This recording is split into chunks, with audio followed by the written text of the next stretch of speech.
Hey, it's Thursday at 9 o'clock. It's time for baseball and whatever, or whatever time it is that you're listening to this on your audio feed, I guess. Hi, I'm Justin. There's Vinnie. There's Greg. It's baseball and whatever, episode 59. Today we are going to talk baseball and I believe it's Generation 6 of the video game consoles. We're going to talk favorite PS2, GameCube, and original Xbox games, in addition to plenty of Cubs, crap, White Sox. I don't know. Greg, what's your White Sox temperature right now? Losing to the Orioles, did nice against the Blue Jays, except for the game that I went to, which was yesterday, which we'll talk about, which stunk. Hey, they almost came back at the end, though. I had that on. They made it exciting. Yeah. It was, but the earlier part of it was a travesty. So, well, we will get into all of that. If this is your first time listening to us, or if you just found us on YouTube or Twitch, thank you for finding us. You can reach us in a variety of ways, namely on Twitter at Baseball and What. You can text us or call into our voicemail hotline at 1-913-808-3278. That number again is 1-913-808-FART. You can also shoot us an email at baseballandwhatever@gmail.com or our fancy podcast network email at baseballandwhateverpodcast@bellyupsports.com. You can find us on all your podcast apps of choice, youtube.com/baseballandwhatever, and now twitch.tv/baseballandwhatever. Don't forget also facebook.com/baseballandwhatever. But anyway, if you also have never talked to us, never listened to us, never downloaded us before, we primarily talk baseball and sports for the first half of the show. And then the second half, we pick a random topic, and sometimes we make top 5 lists because making lists are fun, I guess. I don't know. Oh, they are fun. Yeah. All right. Difficult. Well, there you go. This one was really difficult, so we'll get into the video game talk probably in about an hour, typically is what it takes for us. But before we get started, we like to recap famous numbers of the episode we are on. We are on episode 59, so let's talk famous 59s. I will be honest, I don't have a single one for any Chicago team. I think this is going to be very, very short. I have 3 players total for the whole thing. I guess I can start with the White Sox. I don't know if you guys know who Kyle Crick is. No. But he's on the team now, and he's like one of these guys that are just on the bus. He's back to Charlotte, back and forth. He's just terrible. He just needs to go away. Bullpen arm?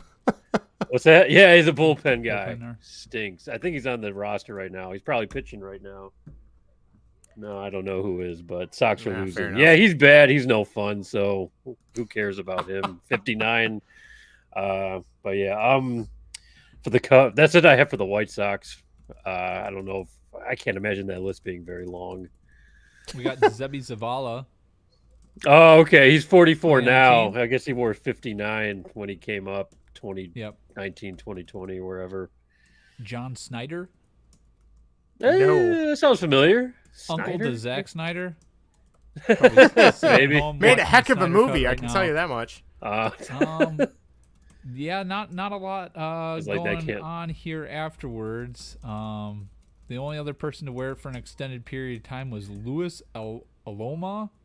Aloma, yeah. From 1950 to 1952. He's not a significant player in White Sox history. Never heard of him. Moving on. I already forgot his name. I'm not even going back to say it. No, sir. The Cubs, I don't have any. I don't have a clue. I couldn't tell you. No, none. No, nobody. Nobody. Craig, I don't expect you, but Justin. Not. The Cubs, I think I get more. Wait, hold on. I think I get more Cubs players than Justin. I think you do. I'm not good. I'm not good with numbers. I'm good with logos in teams, but I'm not good with numbers. That's why I was never a math teacher, I think. 59 for the Cubs. This guy needs to be have his hand held whenever he's coming out of the bullpen. Antonio Alfonseca. No, because he's got 6 fingers. Currently, this guy needs his hand held. To have his hand held. He needs to hold my hand. Hold my hand a little bit. Are you talking like a Michael Beatles? Rucker? Darius Rucker's brother. Hootie himself. Rucker. I remember reading somewhere that... Is that Hootie's brother? For real? No, it's not. Oh, I was like, oh, that's interesting.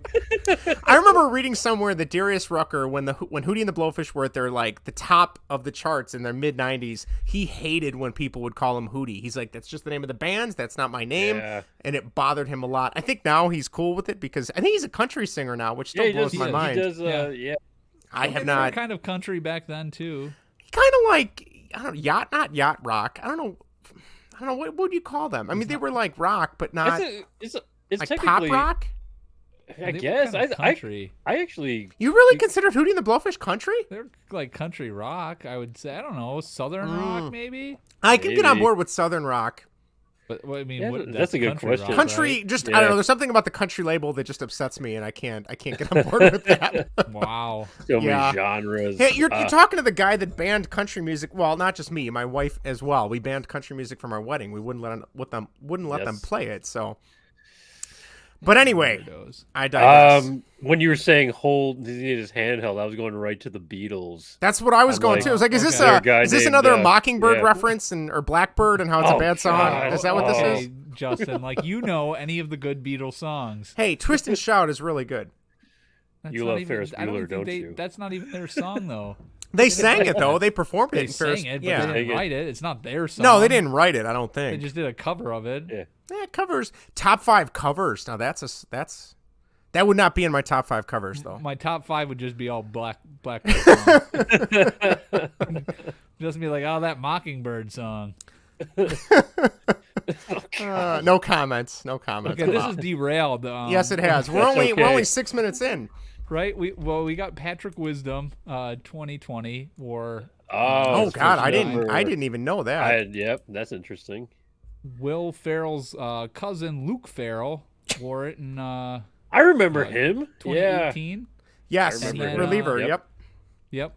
Zach Roskup. Reliever. I know the name. Yeah, I remember him. Yeah, reliever. That's about it. Rodney Myers, not Randy Myers. I remember Rodney Randy Myers. Yeah, 96 to 99.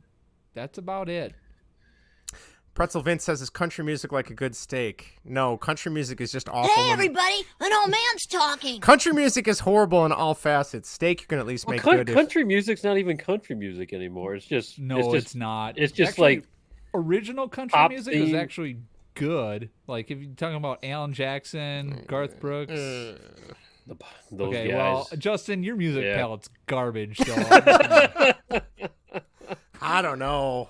Garth Brooks, I guess, maybe in his heyday, I could get behind like some Friend in Low Places. Alan Jackson, before he tried to profit off of 9/11, was pretty Yeah. good. There was a lot of good hits in there. I'm not a Toby Keith fan. Toby Keith just annoys me. He's a little overrated. He had something going on. Didn't he have health issues going on or something? Toby Keith. Alan? Toby Keith recently. I don't know. He's. I heard guy. Something. Yeah. Wouldn't surprise me. But country music, if you turn on like, because Ashley likes to listen to US 99 and stuff. If you pop on these tunes, I mean, they're just like pop songs with like country lyrics. You know, they don't even mean it. They don't even mean anything. Do you have a southern drawl? Yes, you can just sing sing the song then. Yeah, you know how you change a Christian song to a pop song. You just take out all the Jesuses and replace Baby. Ah, okay. And then you got a pop song.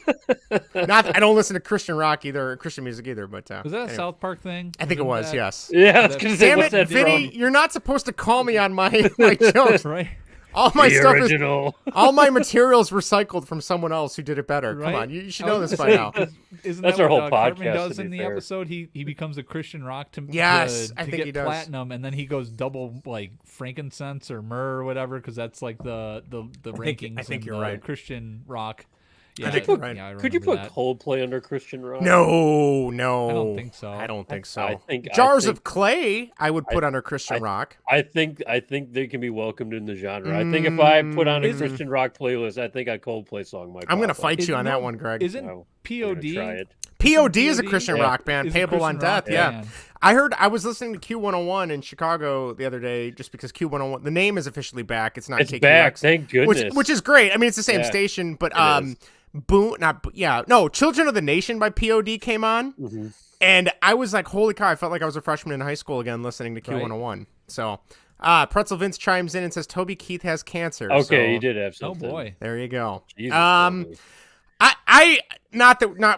we've derailed, but are there any 59s, any other 59s that we need to know about? I got I got 2 on the Bears. Oh, okay. All right, here we go. Danny Trevathan. Yes, I really do remember that one. And I think Ron Rivera was 59 also, looking from the old pictures. Okay. If I'm not mistaken. Ron Rivera. Yeah. He would have. Yeah. Good job. I remember that from the old pictures. 92. Yep. I think he was good job. 59. So very nice. All right, we got a couple more for the Bears here. Okay. We got a couple more.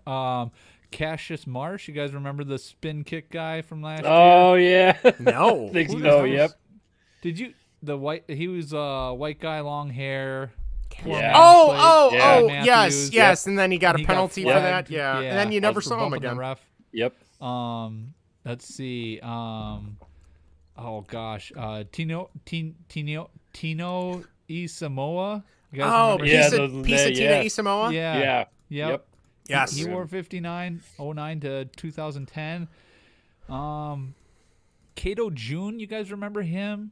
Cato Kalin? No, I do not remember Cato June. No. Okay. Cassine Green. Yes, that name sounds familiar. Name. Yep. Special teamer, right? Yes. I think he was. Let's see here. The big one who went on to win a couple Super Bowls with the Patriots. You guys got a name? Great. He was a great rushing linebacker. Wore 59 from 99 to 2002. Bears let him go. He went to New England and won a couple Super Bowls with Tom Brady. 99. No, I feel like once I hear it, Colvin. Roosevelt Colvin. Yeah, I liked him. He was awesome on like NFL 2K1 or 2K2. I think I rented it a bunch on PS2. He was awesome in that game. Yeah. Yep. All right, and then a couple more here. Joe Kane, 93 to 96. Ring a bell? No. Nope. And then Gary Campbell, 1997 to 1983. Wore the number. Does that name sound familiar? Doesn't sound familiar to me, but he is, I'm in played a long time for the Bears. Does not. Yeah, it does not. Pretzel Vince in the chat said you hesitated with Chico. Is there a Chico that we missed out on? For Ron Rivera. Oh, Ron Rivera. That's right. Yeah, I had to double check the number. Well, he wasn't like a he wasn't. No, he didn't Bears. get that. Probably much better now for his. He's probably more better as a coach, coaching, right? Yeah, but I remember seeing old pictures. I'm pretty sure he wore 59. We had that old 85 Bears team photo of my house, and I would say, "Oh, there's Ron Rivera." So, there you go. All right. Well, any other 59s, or is that close the book on 59? Blackhawks? No, I have none. Justin, there's 3. Really? Wow. Yep. All right, lay them on me. This is a good hockey name, Rob Klinkhammer. Yes, that's right. He was a Blackhawk probably like 2013, 2014, maybe 2012. No. 2017. No. 2008. I don't know. 2011. You were close. I was so close. I can tell you. 2012. He then got traded to they were the Phoenix Coyotes now. They're Arizona Coyotes. But then he went there and played for a while. He wasn't bad. He wasn't good either. But he was mediocre. He was fine. Yeah. And then Travis Moen. Yes, I remember him. I don't think he really did a whole lot. And then I think he got traded to the Ducks, or they got him from the Ducks, I want to say. That's about all I know about him. Okay. Yeah, he didn't stay there long. Didn't stay long. Year. And then Sergei Krivo-Krasov? There we go. Yep. Sergei Krivo-Krasov. Yes, he was pretty cool. He was like in the mid-90s. He was really big. He scored a really important goal, I want to say in 96 against the Avalanche. The story that I want to say it was 96. They went to the conference finals against the Avalanche, and if they won, they would have went to the Stanley Cup finals. But half the team got food poisoning in Denver. And they played, but they could not recover, and they didn't win the series. So That was also the series that Jeremy Roenick was complaining about Patrick Waugh, who was the Avalanche goalie, to which Patrick Waugh replied, I can't hear Jeremy Roenick complain because both of my Stanley Cup rings have plugged my ears. So, because Jeremy Roenick has 0 cups. So there you go. But, yeah, those are good. Wow, talk about a blast from the past. Yeah, Krivo Krasov was pretty cool. Nice. He wore 25 during that run. That's the one I was thinking of. I didn't realize he wore 59, too. That's cool. Good little history lesson there. And I don't know about any Bulls. No Bulls. No Bulls. I was watching the draft, though. I have not watched the NBA draft in probably 20 years. It was a lot of fun to watch. I was watching that before we started tonight. So, unfortunately, the guy I wanted the Bulls to take did not get drafted. There was a kid from Belleville, Illinois, that went to Ohio State. That did not get drafted by them, though. I was kind of hoping he would. But who did they draft? That's a great question. Talk amongst yourselves. They drafted Dalen Terry from Arizona. Dalen Terry. Couldn't tell you anything about him, just that he was the 18th overall pick. It says the details are coming out on this unexpected pick. So usually when you say that, it's not a good sign. Unexpected pick. Great. Way to go, Arturas Karnasevich, I believe is his name, right? I don't know what his name is. AK? Yeah, see? I would have just said something AK. close to that. I'm getting good with my Bulls. I got to get ready for Bull season because, to be honest, they might be the only team that makes the playoffs coming up. So I need another MLB lockout to happen to get back on the Bulls. Wouldn't be the worst thing as far No, it wouldn't. It wouldn't at all. All right. Well, no text this week, but we do have a couple emails and tweets and YouTube comments to go over. So, Greg, take it away. Thank you. Zach writes in reference to baseball player Steve Christmas. Zach asked, did Steve Christmas use his MLB money to help Lloyd start a worm farm? I believe the answer would be yes. Yes. To that. Yep. So... We got no food. We got no jobs. Our pets' heads are falling off. Yes. Great movie. I quoted that. What? Oh yeah, we were looking at. I was looking at something on Google Maps. We were trying to figure something out, and I dropped the line. According to the map, we've only gone about 4 inches. So my favorite though is when they get turned around, and it's like. Oh, I would have thought these Rocky Mountains were a hell of a lot rockier. Little rockier than that. Yeah, right. That John Denver's full of shit. Great line. Great line. Oh, such a good movie. So stupid, but such a good movie. So love it. Pretzel Vince writes in with his dissertation. Interesting Marvel lists. Oh, your lists were interesting. I guess we were interesting, Vinny. You all can thank my nephew Gabe for introducing me to Marvel Comics. I think technically MCU because he didn't read the movies. Comics, more the movies. So. Although the thought of your dad reading Marvel Comics just kind of makes me chuckle. That would be awesome. I'm not gonna lie. That would be awesome. There's a little World War II in there or something. Yeah, Captain America. Captain America. There you go. And then he goes, OMG, I was so glad that I was traveling from Bartlett and missed the show. Justin, medium well for a steak? Hey, it's better than my dad. That's all I'm going to say. He would say medium well for a steak. Greg was correct. Get an aged steak and have it cooked medium rare. So there's the safety protocol. Okay, right I got you. I think I said if you get a dry aged, it's I think it's better or something. Okay. Then he goes, ugh. Although there is still hope for you if you are now getting your steaks cooked medium well. Yes. So we still I think I would even be comfortable to go medium on a steak. I think I could go medium. Medium. Yeah, we're getting closer each podcast, I suppose. Yeah, by next week I'll be just eating it raw like a dog, right? We handle on camera. There. Yep.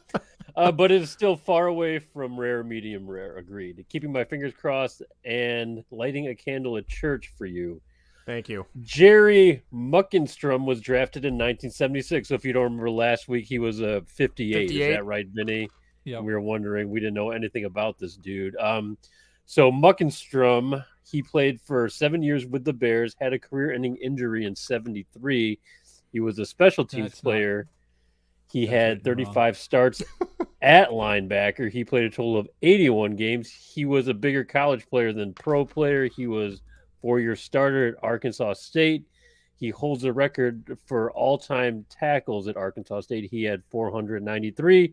He grew up in Southern Illinois. Holy cow! Did Vince grow up with this guy or something? Were they best friends? He knows everything about this dude. Hold on. Let's just look at the fact that he had a career-ending injury in 1973, but he was drafted in 1976. Oh, good call. What kind of wizardry is that? You know what? I'll let it go because it is the Bears. So yeah, they might have. The guy with a career-ending injury. Hey, you know that guy? Later, let's draft him. That guy that can't play. That's the guy we need on the team.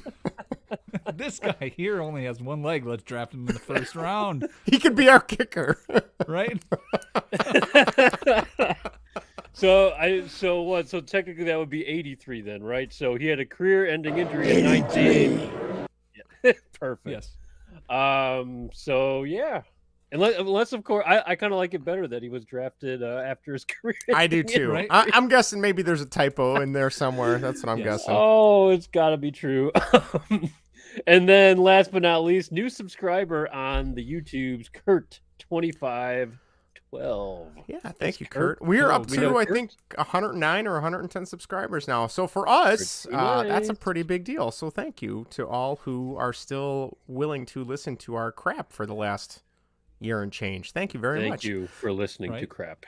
All right, we got Baseball some hot and takes. Baseball and crap. We're gonna rebrand. Baseball and crap. Oh, it's got a nice ring to it. It rolls off the tongue. I'm already thinking of logo or ideas. AKA just crap. So. Baseball is crap oftentimes. At least in Chicago it is. That's for sure. Our takes are crap. The teams are Hey, crap, speak for yourself. Mine have been pretty on fire lately. Oh, Have just they? wait. For a whole other reason, yeah. Oh, wait, yeah, we got a good one coming up here. Yeah. All right, speaking of takes, let's see here. Let's get to some hot takes. Greg's Hot Takes. Now you want to get nuts? Come on! Hell yeah. All right, want to get nuts? Come on. Let's get nuts! All right. Let's dive in. Yeah. What do you want to say, Greg? I don't know if I'm the one with the hot takes. Yeah, I put these on here necessarily this today, week, so these are all you. yes. But I am just going to kick it off. Wait. Spoilers ahead. Go ahead, Vinny. Are we gonna have spoilers for the Obi-Wan I mean, stuff? maybe throw some some spoilers. minor ones, or should we talk around them? Well, let's just talk through them. I'll just put the warning out there for everybody. God, I love that Been sound. warned. All right, talk about a good Star Wars warning for spoilers. Let me just say before we kick this off that Yes. the Obi-Wan Kenobi, I guess 6-part series finale aired yesterday. Very good. I've watched it 3 times and I fucking love it. I think it is amazing, classic, awesome Star Wars. Thank you very much. Vinny, how do you just first reaction to it, or how do you feel? It was absolutely phenomenal. I think you said everything that could be said about it, but yeah, I loved everything about that. I mean, it was perfect how it tied everything together, and I know Justin has some hot takes on the ending. I still liked was it. his Don't get me wrong. First gripes about it, but I've seen a lot of negative about it, and I don't get it. I would agree with that. either. Yeah, I would agree with that. You know, I was talking with my buddy Dr. Mantis, and he was saying that the character arcs weren't good enough, and they were relying too much on nostalgia. I don't get what kind of character arcs people were looking, and he wasn't the only one. There were other people that are saying that they, had character arc issues, and I'm like, what kind of character arcs were you looking for with Leia and Luke? And Obi-Wan did have a character arc because it started off with him being upset about how things ended at episode 3, how things ended there. And he's going through this turmoil about, kind of letting Anakin down and letting him go to the dark side. And Right. it kind of resolves that whole thing. So Yes, he there's does. an arc. Yeah. And it doesn't, I don't know how big of an arc people were like. There's were even an arc expecting. for Vader, you Right? could argue. No, and I Yes. mean it's such a simple line, but the fact when they're fighting at the end, and I wish they would say what planet that was, because I thought that was kind of cool that they literally just went to a abandoned planet to fight. Yeah. But the line about you didn't kill Anakin, I did, and that's Vader speaking. I'm like, okay, well Yes. he just got his closure. He doesn't blame Obi-Wan. It's just he's been so warped now, working for the Empire and the Emperor and being a Sith Lord and all that stuff. I thought that was great. Okay, even that fight, I get Vader, he's hurting because he's got a bunch of shit kicked off of him and cut off of him, and he cuts his mask in half. But, like, it seems kind of out of character for him not to still go after him and just kind of let Obi-Wan fly away, number one. And then number two, where the hell's the rest of the Star Destroyer and the TIE Fighters? Like, why didn't they chase him down? Why would they just leave him to fly away? Vader's on the planet. I know, but for Vader's orders. Okay, so you think Vader's orders were, "I will deal with him myself." I guess because the Grand Inquisitor. Yeah. That's okay. He I guess you're right. Inquisitor away. He's like, "Go find the others" or something. Well, that makes sense. I'll give you that one then. And Justin, the reason he didn't fight is because he was barely breathe. Remember, he's a robot, pretty much. That's true. So, yeah. The one thing, and so here's the one Easter egg that I saw online today that I didn't even think about. But if you notice, the part where his helmet gets slashed off, cut off, whatever you want to call it, that is where in Jedi he's got the huge scar. So they kind of tied that together when he takes his helmet off at Jedi. Yeah, nice. I missed that. I never even thought about that. I thought Hayden Christensen did an excellent job when they were like going back and forth between Hayden Christensen's voice and James Earl Jones' voice. That sound mixing was unbelievable. Was excellent. Right. And as someone who just has dabbled in sound mixing a little bit for our goofy podcast here, I can't imagine how, like, what type of program and layers and filters they're putting on to make that go back and forth. So that was incredible. The thing that the fight scene was excellent. I thought that was excellent, really well choreographed. I thought that was really cool. The thing that bugged me though is, okay, you have Reva who looks so injured on this random planet, and then she gets to Tatooine, like, they don't even really explain how did she get there so fast when the ship that also left before her was still being chased by the Empire. That was my first thing. And again, these are minor things. The show is really good, and the series is really good, and I would rank it probably, I think I enjoyed this more than Boba Fett, I think. Justin, let me stop you right there. Okay, what do you got for me, Vinny? Okay, two things. You're going back to your thing about Vader, like why didn't he fight? Well, yes. one, he was hurt, injured, and two, afterwards he still wanted to find Kenobi. You remember when he was talking with the Emperor, he said that they had all their resources looking for him, and then the Emperor pretty much said, just give up on it. Give up on it, because you're too obsessed with them. So that was his thinking at the time, like, I'm going to find you. Yes, like, I'm going to get you. Run, that makes but sense. You can't hide type of thing. That makes sense. And then going back to Reva, she took a ship down there. Yes. I'm guessing they probably left her ship. They left her for dead. They left her for much, dead. Yeah, everything was but down they there. Yeah, left that makes her sense. ship there that she probably took and did hyperdrive to to get there. So the only other thing, and I don't even think it's necessarily a bad thing, but it's only something that I'm like not worried, but like going forward is like in the older movies, you got hit with a lightsaber. In the original, you disappeared, which made no freaking sense. But I know that's the Force and Obi-Wan. I know we don't need to get into discovered that. the path to immortality. Yes, which I think disappeared. is, if they do a series 2 or season 2, that's what that's all going to be about. It's literally the last shot of the movie, or the scene, It's the journey. But where was I going with this? I just lost my train of thought now. Lightsaber damage. Oh yeah, yeah. And so, but now they're showing, okay, the Inquisitor survived his lightsaber stabbing. Reva survived her lightsaber stabbing. Like I didn't like that. It kind of took away from some of the dangerousness, is that a word? Or the like finality of like, these are serious weapons, and now it's like, you're gonna heal off screen and you'll be fine. Well, okay, hold on now. But if you think about it, a lightsaber cauterizes wounds. That's Every true. time someone gets their arms chopped off, it just seals there's it. no Yeah, blood. Yeah, exactly. Right. So and if it's a non-fatal, it's just a sword. So yeah, as long true. as it's not a non-fatal one. I mean, look at Darth Maul. Gets that's true. He's still alive. That's true. So I forgot about that. We only really see. Go ahead, Craig. I was going to say we only really see Force-sensitive people surviving these lightsaber attacks. Yeah, I guess you're right for the most part. So I think that definitely plays part in it, especially if Reva's utilizing the dark side internally with that kind of to heal herself, aggression.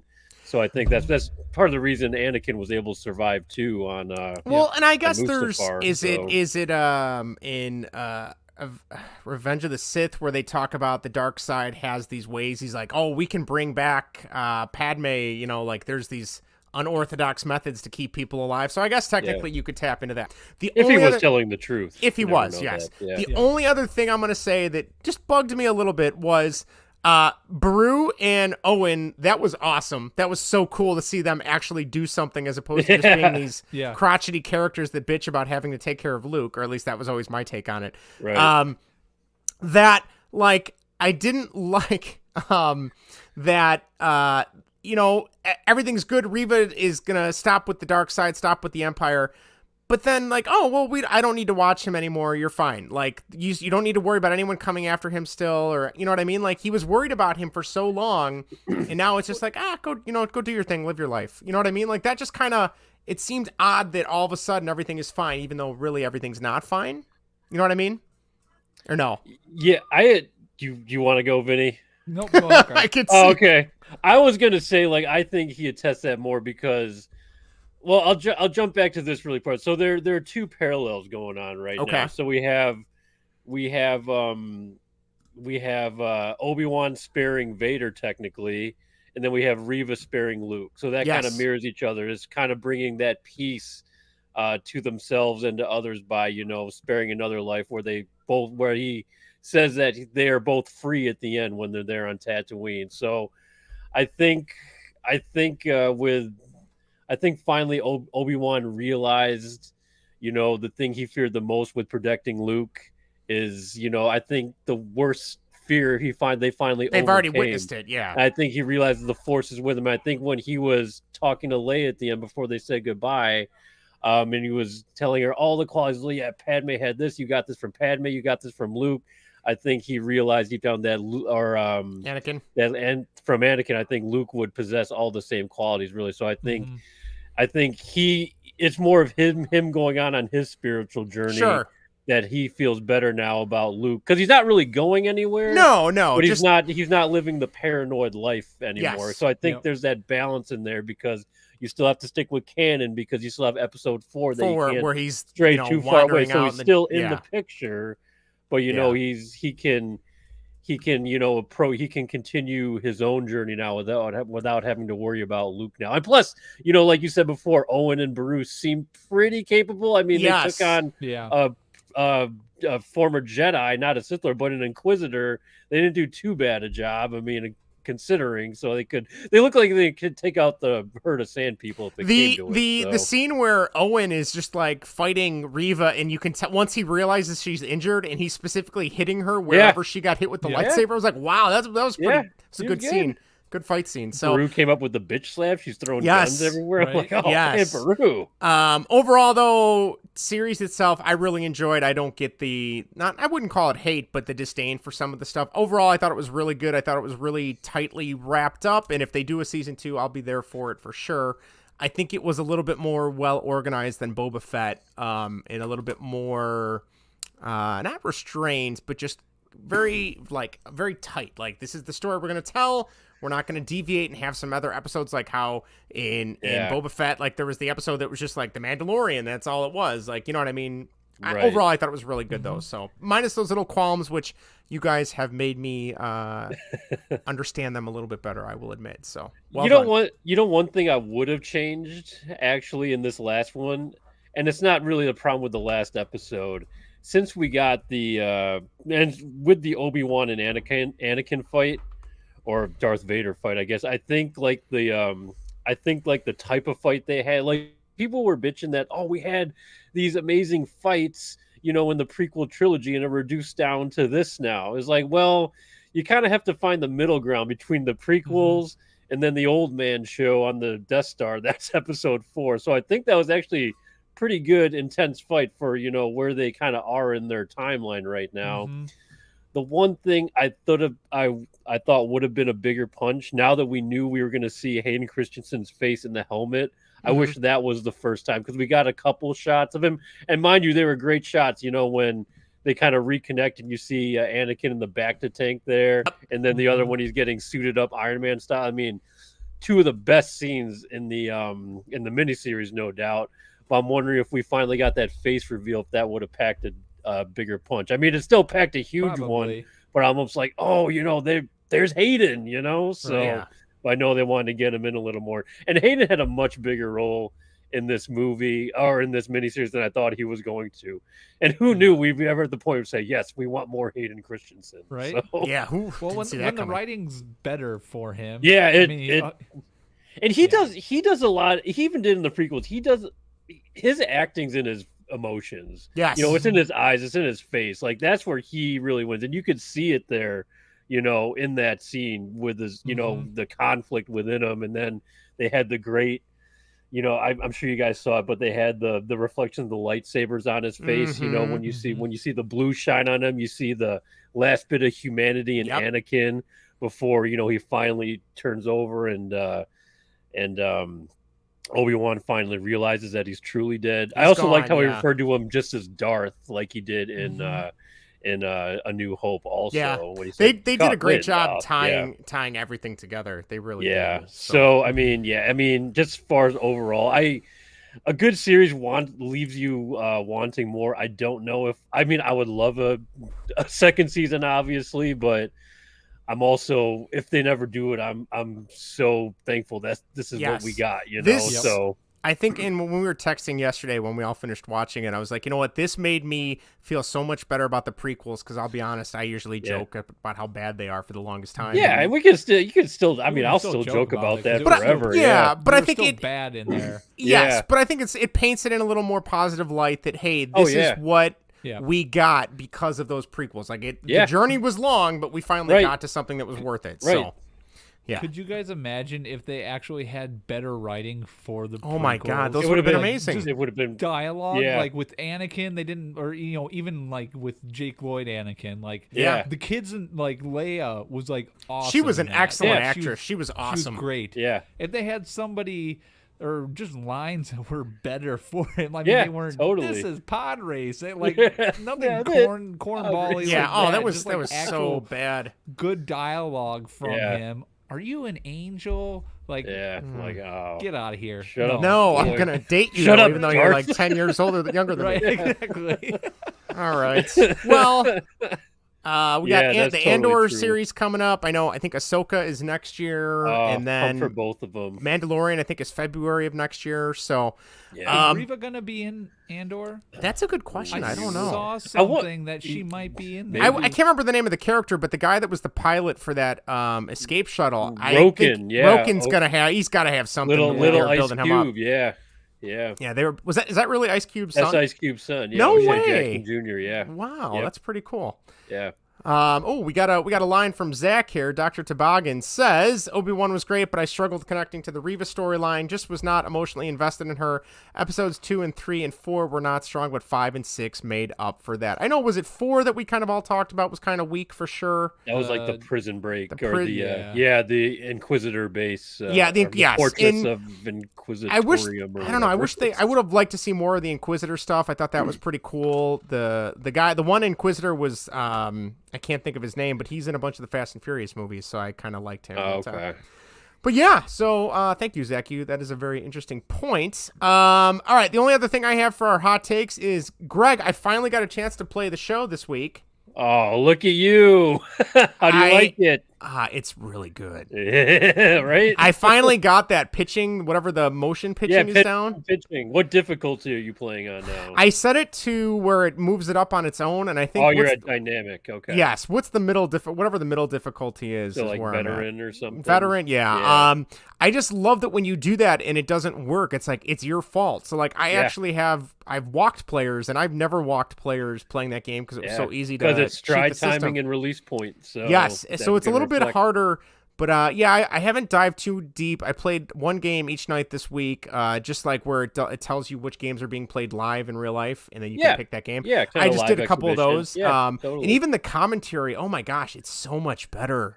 It's better. It needs work though. It needs work. It's a good starting point. It's very first year, but yes, Boog but not having and, to hear Matt Vescursion. Yes, without Chris Singleton doubt. is really underrated. I really thought he did a nice job. I think they're both doing a great job. It just needs to be, it just needs to be edited together a little more. It's just a little choppy. That's all it is. It just needs to be more fluid, but it's a great start. It's a great start. Other than that, I know Erica bought me Elden Ring for my birthday. I finally got a chance to play that. That's really good too. If you like the Souls games, that is good. It's really good. A lot of patches I see coming out for it though. Yeah, it's good. Or? I don't know.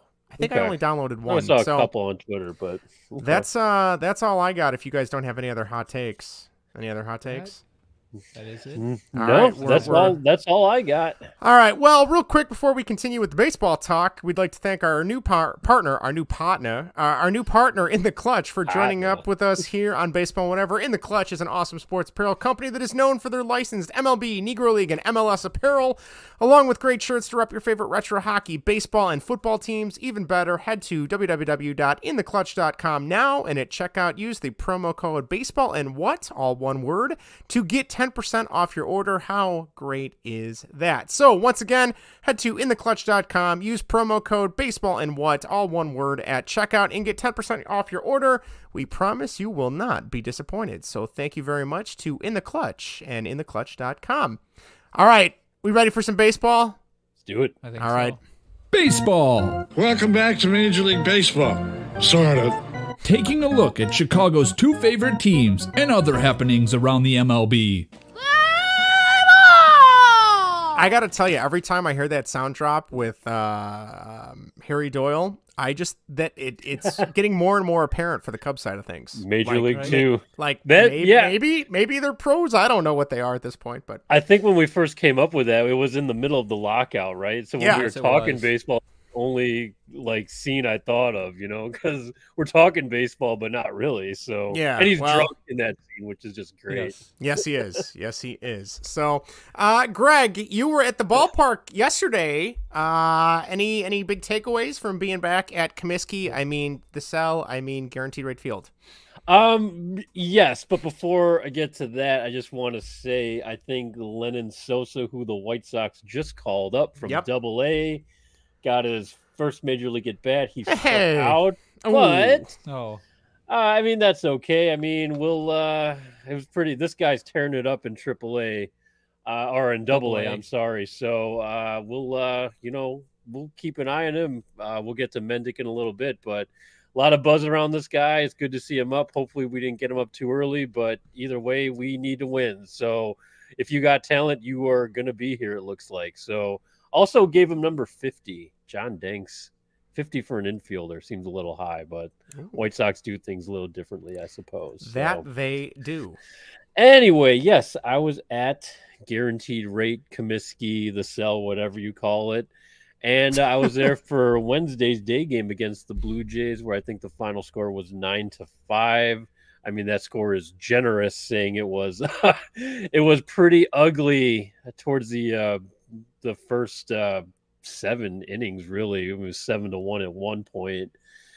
Plus both kids, with me. So I guess it was a really good day. If you're going to bring kids to the ballpark, Wednesday would have been the day to do it, where you didn't have to pay attention to the game too much. So we were in section 147, row 9, pretty decent seats. Got a nice, right there on the third base side. We were in the sun. The kids didn't really like that too much, so we ended up seeing friends of ours there move to the shade behind home plate in section 133. Also really good seats, but we spent most of the game there. The ballpark's, just as great as it's ever been. It is beautiful. It's such a nice stadium. Going back for the 4th. I mean, got my helmet full of nachos. My staple is $20 now. I don't care. I went to the team store. I was looking. They used to have apparel for every player. I think that's kind of toned down now because I was all ready to buy a Johnny Cueto t-shirt, but they didn't have one. I was like, oh, just for the hell of it, They just had your basic players. I did wear my new City Connect jersey there, which I really love. Those things are awesome.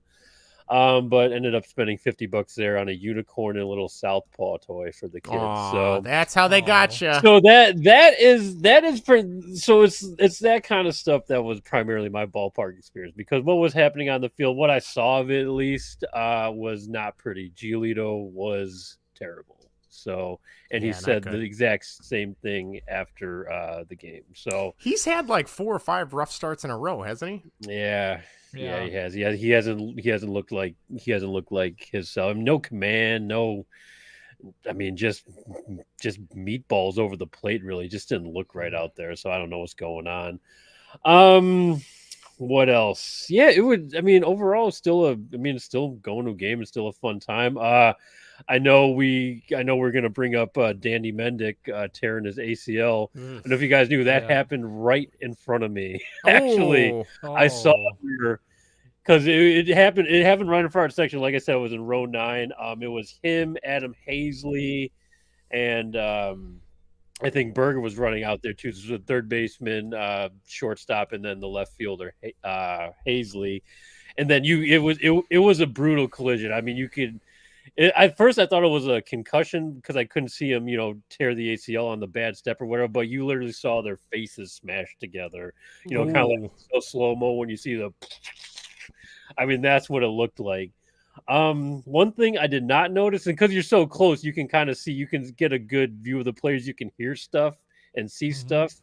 I did not hear or see anyone say, "I got it." Oh, really? I didn't see anyone calling for that. And it looks like 2 guys had a beat on it. Hazley had a beat on it and Mendick. Either one could have come up with that play. And Berger, he was chugging along behind. He wasn't anywhere near the thing. They were already down in the down front when Berger got there. But yeah, you mean you could hear the collision, the whole section cringed. You could hear the smack. Like I said, I didn't know it was an ACL. I knew he had to get. I kind of had an idea once he got helped off the field. I got a nice, shot of Tony over there walking. I'm like, I was kind of wanting to see the Tony La Russa hustle, but no, he was taking a sweet ass time out there. He wasn't doing the run. Yeah, what the hell? Right? No, he wasn't. But that getting back to the calling the fly ball, fundamental baseball. That's been a problem for the White Sox this year. And this is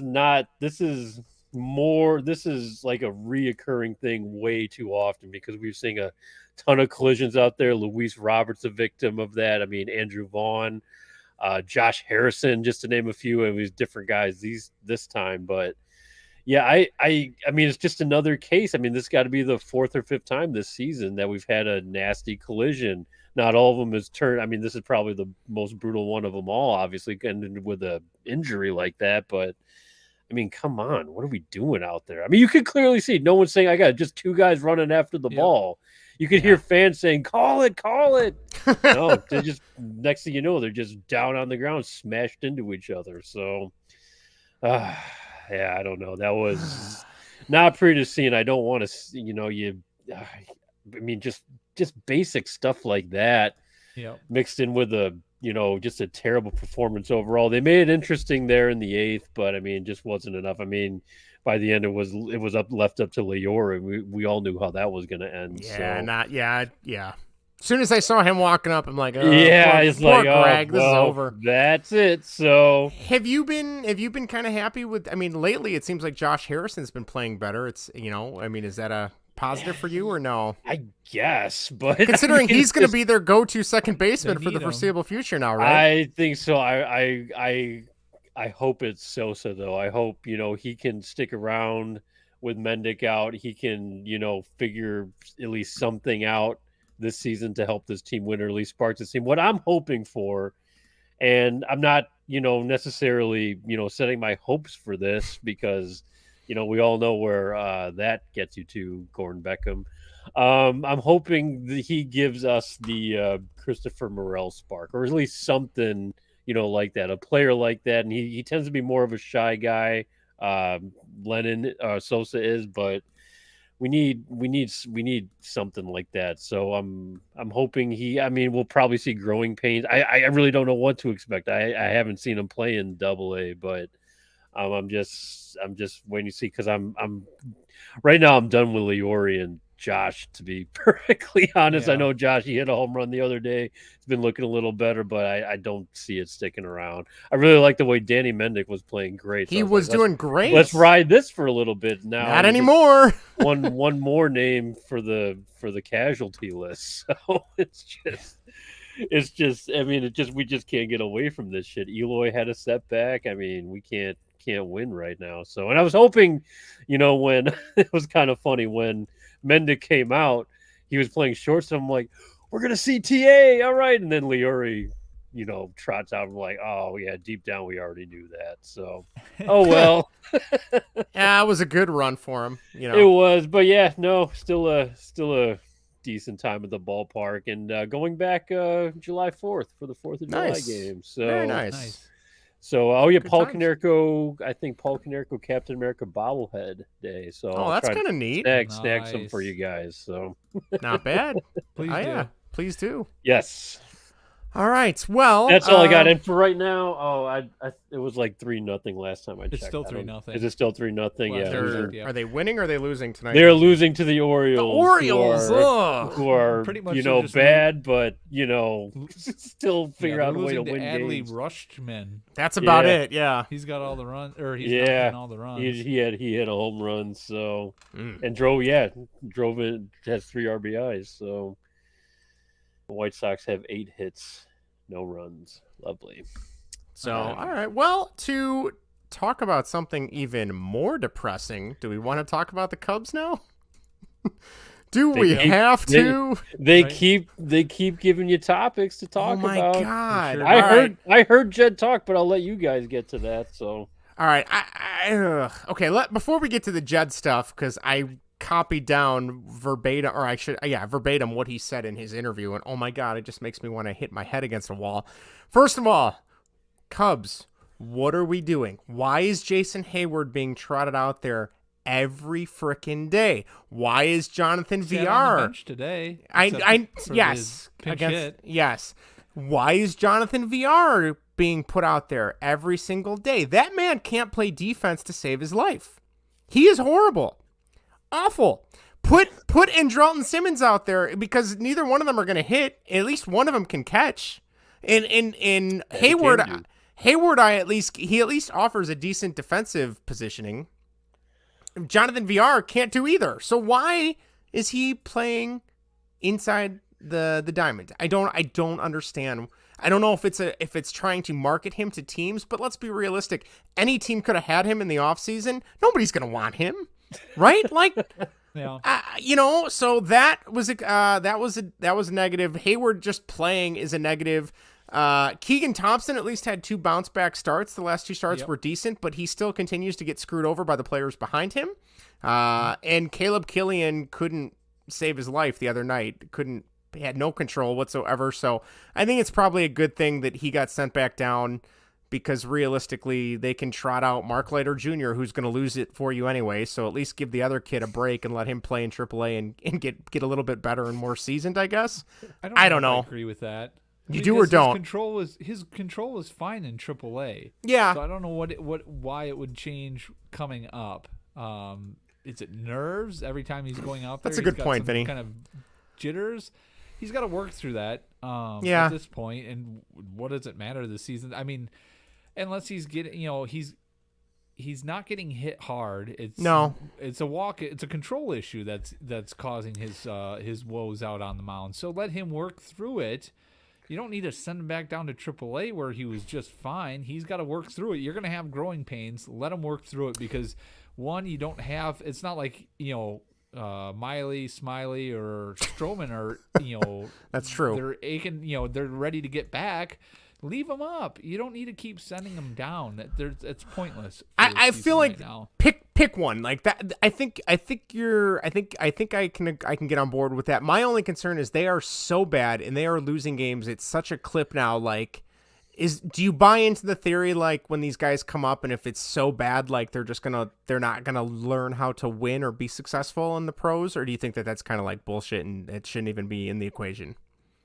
That shouldn't be. As professionals, it shouldn't be. It shouldn't be. I mean, they need to learn how to play at the big league level. Yeah, if they're getting their head pounded in, I mean, it could be happening for the next couple of years. Who knows? Yeah, it's true. Well, we'll get to that. Yeah. But yeah, I don't necessarily buy into that type of stuff, especially at they're professionals. I get it if a guy's struggling and the team overall is doing bad, but I mean, God, they gotta they got to find out, what they have, and these guys have to work through it. And it's better that they work through it now at the beginning of this rebuild. And that's what I'm labeling it as, at this point. Oh, God. Then to bring, to do this, bring up, send down because he's, losing his control. Yeah.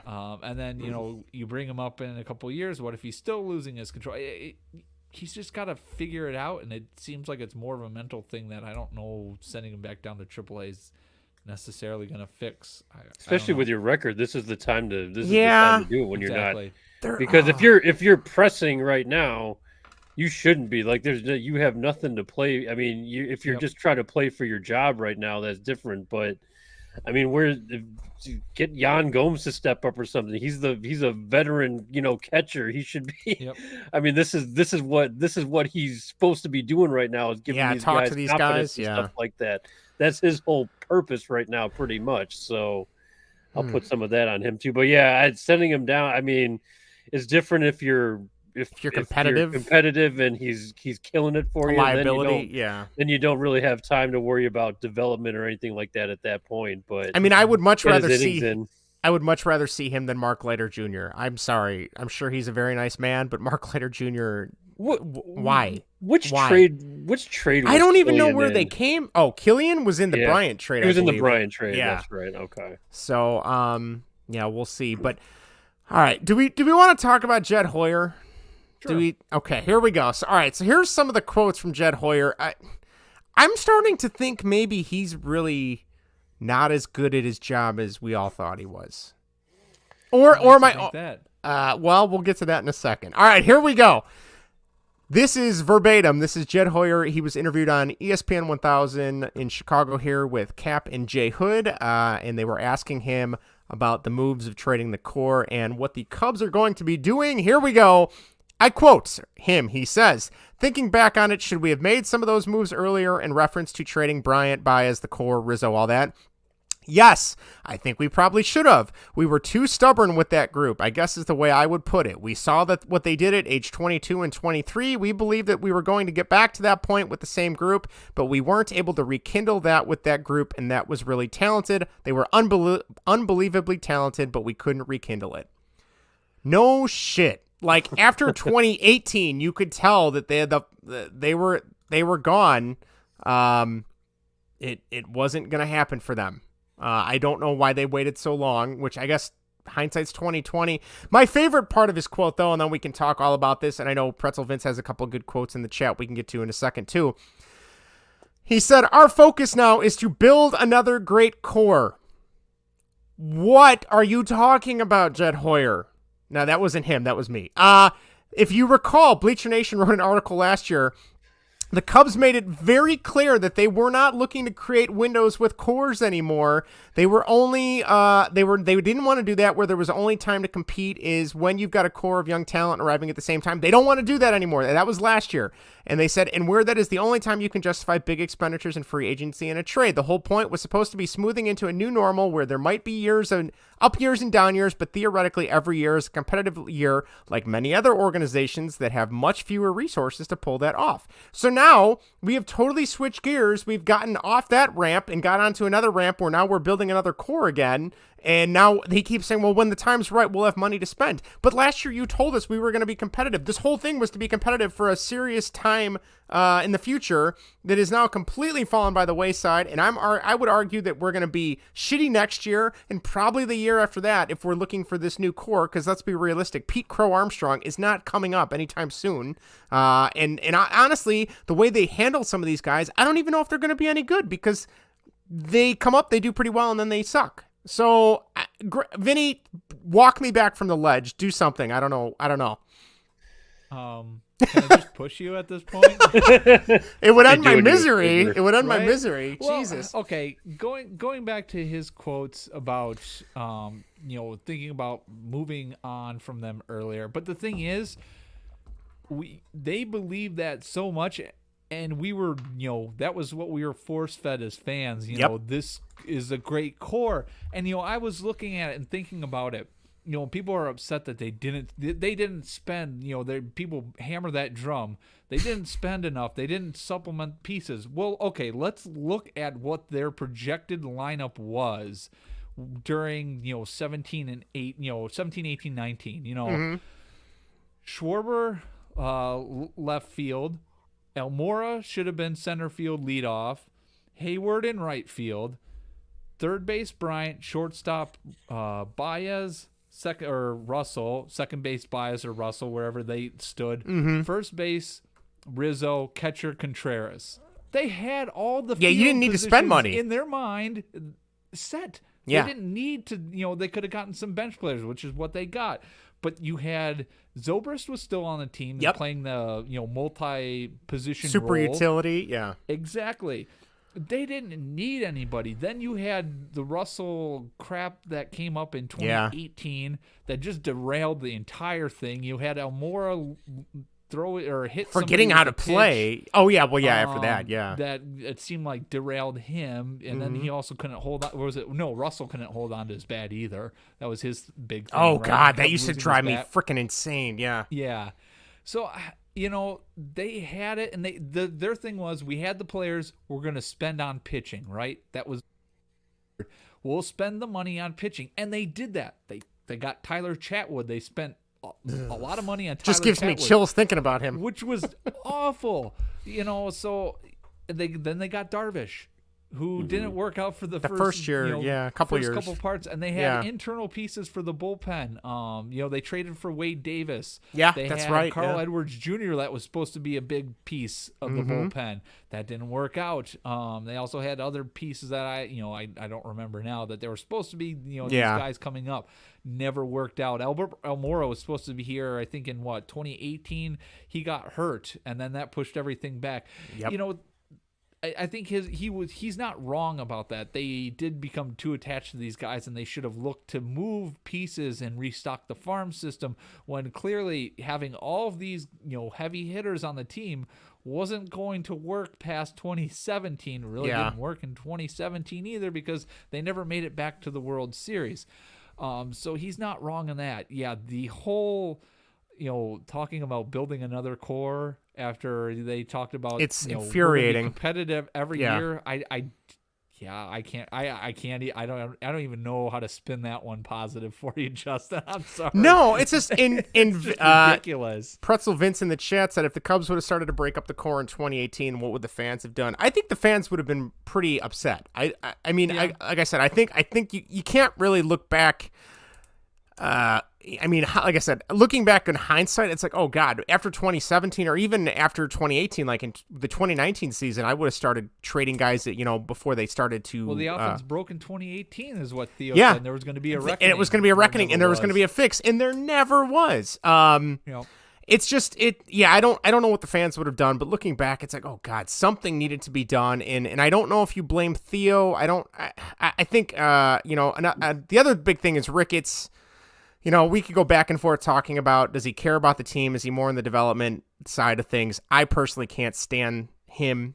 That's been well documented on this podcast. But it's just so frustrating that, they had all these guys and now we're right back. Like they are on pace to do worse than the 2012 Cubs when they started the rebuild and they were tanking for everything. Like it's just so.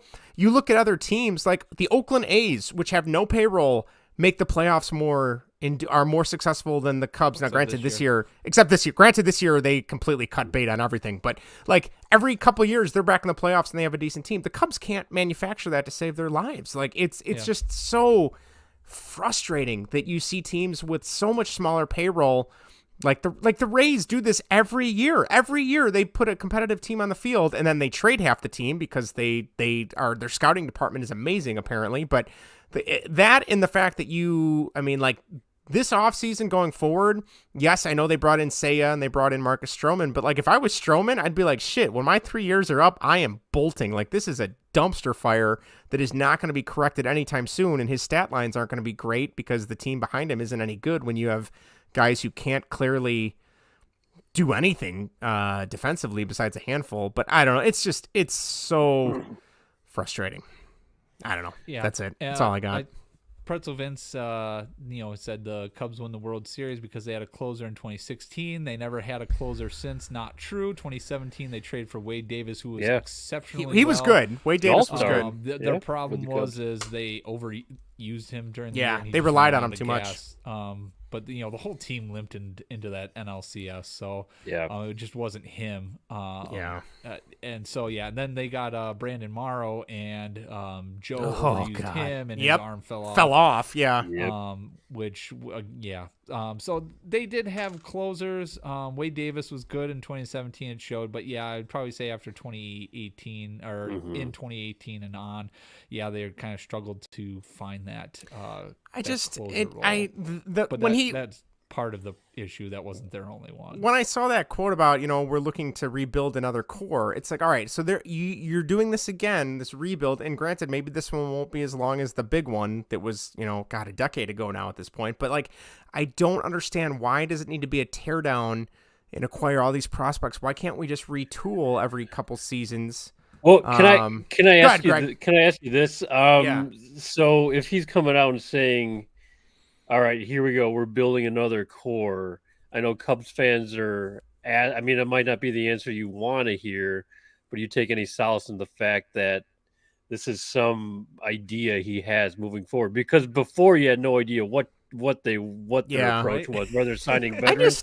So here they come out and say, or he comes out and says, we're building another core. You don't know what that really means, but that is some sort of direction. So, is that just completely irritating to hear that they finally announced some sort of, what year, this is what we're going to do. What year did Theo leave? Was that last season? Was the first season with Jed in charge, or 2 seasons ago? Okay.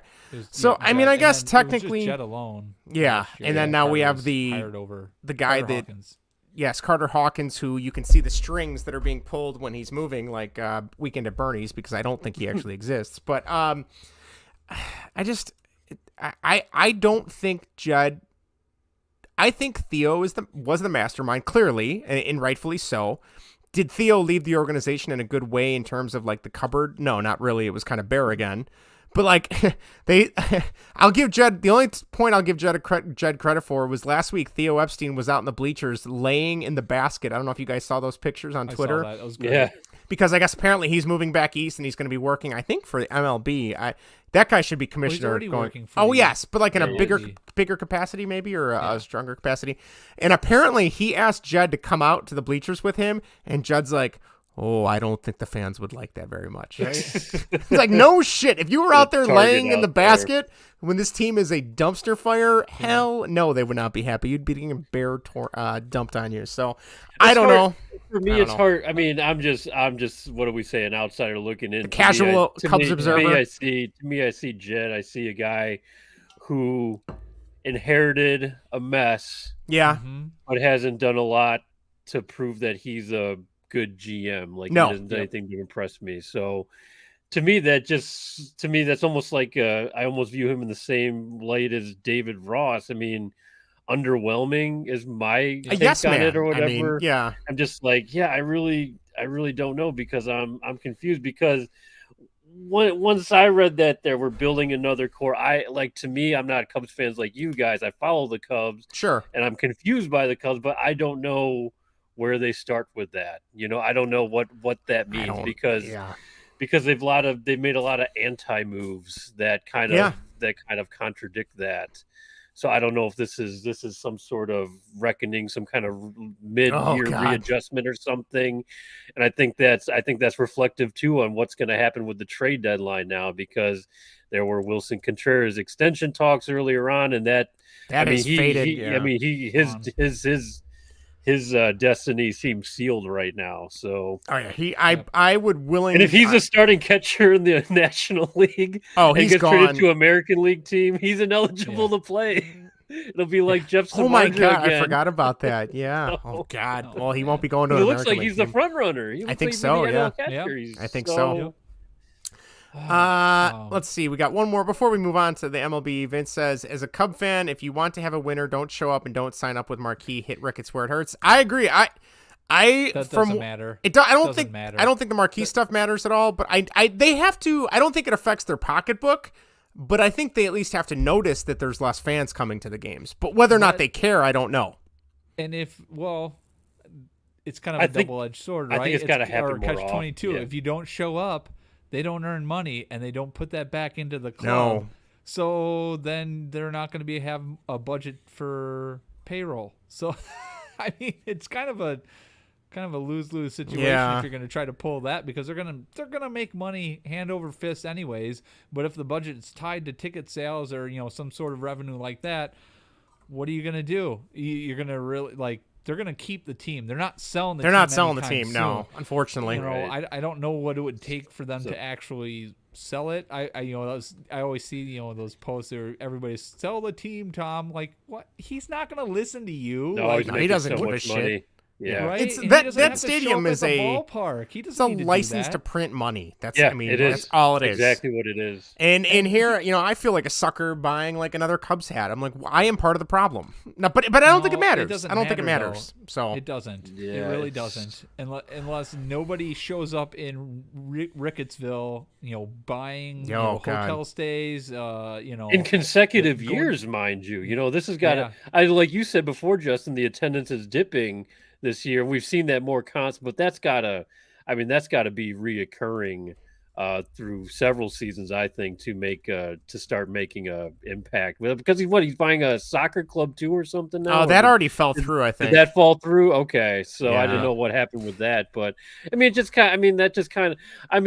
I know why I asked this question before, but if between Ricketts and Reinsdorf, I know it's like two separate things right now, but do you take this guy who you don't know where his, priorities are, or you do know where his priorities are, but is it with the baseball team, versus a guy who loves his team, but, just doesn't spend money, walks himself through the thorn field, to try and get to a championship, just creating obstacle after yourself. So it's sad for such a major market like Chicago. Both baseball teams, their ownership is just so messed up.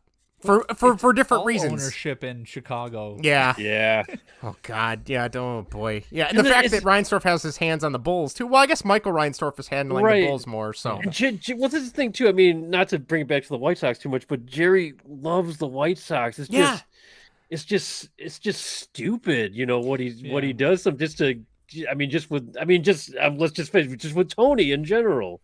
Yeah. That just barging in something. It's just stupid. For a guy that claims to love his team so much, and then the moves he makes, it's like you're shooting yourself in the foot every time. I fully believe that he loves his team. He's just an idiot, And the team, the team just underperforms. It could be. So it's bad, but I think the Cubs are obviously, if I had to compare it, I think the Cubs are easily more worse off. The White Sox are just severely underperforming right now, which is still bad, but there's still hope left this season. To say that. I've said it before and I'll say it again. You give me the Tribune and Jim Hendry, I think I'd be happy again. No, Vinnie shaking his head. Wilson Contreras was still a Hendry guy, wasn't he? Baez was, I know. I didn't even realize. I didn't know about Contreras. I think Wilson is too, if I'm not mistaken. I thought he was. Oh, we'll have to. We can double check on that one. Close. Yeah, it was close around that time, but yeah. Oh, those were the days. I'm pretty sure he was, but I'm not sure. Well, I can't take any more. This is depressing me too much. Should we move on to some other quick stories around the Major League Baseball before we get to our top 5? Sure. Whatever. All right, real quick. I found this on Twitter. I found this hilarious. On NESN, which is the Red Sox sports network, or not their official network, but their sports network out in Boston. Manny Ramirez was quoted as saying, "If you put Jeter in Kansas City, he's just a regular player." And I know on this podcast, we are not big Jeter fans. So yay or nay on this one. Is Jeter just a regular guy in Kansas City? If he's a Royal his whole career. Yes. He's a good player, but he's not Jeter. He's not. The Yankees are definitely part of it. He doesn't show up in October. Right. He's just kind of like your average Joe. Is he a Hall of Famer still? Nope. Probably not. So? No, not with those numbers. He's just going to be he probably just remembered as like some, guy who played hitter. Yeah, pretty much. He's going to be like a White Sox killer like Mike Sweeney was or something like that on that sort of level, if you ask me. But No, the Yankees are a huge part of that. And like you said, Vinny, the World Series and that one, the cutoff play in the World Series. I mean, whoop-de fucking do. Yeah, against the A's. That play did not impress me as a kid. No, as a kid, I was like, holy shit, that was incredible. I did not see that coming. Surprise, Justin. No, I know. I'm all about the flashiness. You give me something flashy to look at, and it'll keep me busy for a little while. All right, this was a crazy stat I pulled from Twitter. Shohei Ohtani is the only MLB player to drive in 8+ runs, yet have his team never hold the lead in a game. That is since the RBI became an official stat in 1920. Wow. The Angels are... I know we talked about earlier in the year that they were kind of like at 500 treading water. Maybe this was the year they have kind of fallen off the deep end, and then they fired Joe Madden, which I don't know if you saw. Supposedly he got a mohawk to cheer up his team, and then he got fired before he could show him. That sealed the deal. That is Joe Madden in a nutshell. Like, what weird shit can I do to maybe get my team to follow along and not so much.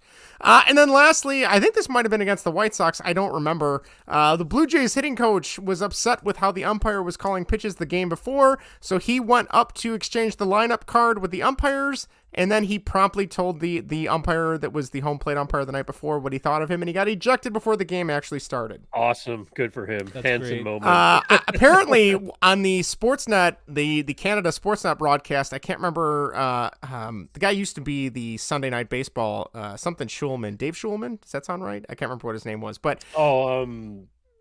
You know what I'm talking about, though? Dan Schulman, that's it, yes. Okay. He does the Sportsnet and TSN stuff, because I believe he's Canadian, actually. But they're like, apparently he was talking to one of the coaches, and they're like, wait a minute, why is the hitting coach exchanging the lineup card? He's not supposed to do that. And he grabbed the card and went up there just to bitch the umpire out. So that's great. I thought that was pretty funny. Tossed. But I'm all in for that, Get your money. If you know you're getting rung up, go out. You might as well go for it, right? Going hot, All right. Well, Vinny, do you have any hot or not stuff for this week? Of course I do. All right, Vinny. Let's do a little hot or not.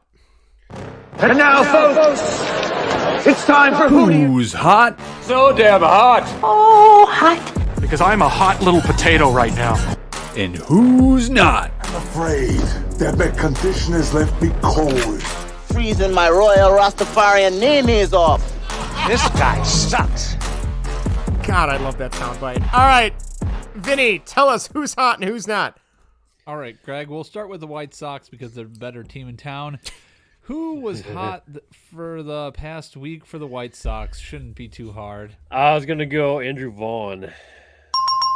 Ooh, all right. Nice. Love this guy. Yes, he was absolutely on fire this week. Yeah. 444, 464, 630 slugging, 1.094 OPS, 1 home run, 2 doubles, 2 RBIs, 3 strikeouts, and BABIP of 478, and a weighted runs created plus of 218. He killed it this week. Mercy. I think he had a 4-for-4 game against Toronto too. Yeah, he did. He had 3 hits the game I went to even. So it was just like on fire. Update on the White Sox: back-to-back shutouts for the Baltimore Orioles. Yep. There you go. That. Sorry. That's such crap. I love that soundbite. The White Sox have one more win than the Orioles do. The Orioles are now 32-39. Oh, White God. Sox 33-35. I know they got left losses. Shit, that's like a World Series season for the Orioles. Yeah. I might have to dig up my Orioles hat and start wearing that around town. The Orioles, I think I said it last week, they have a solid bullpen. They got some young talent. I mean, I don't know how you really compete in that division, but I mean, it kind of sucks for them, but like they have before. And, I mean, we'll see what they can. I mean, I don't know when this is going to turn around for them because they've been bad for feels like centuries now ever since Buck Showalter left. But I'm not saying they're impressive, but they're beating up on us, which I guess isn't that impressive. Anyone can beat up on us, I suppose. But yeah, shout out Baltimore. Can't hate you. I won't hate Baltimore. I'll just hate my team instead. So there you go. Who's not for the White Sox? Yep.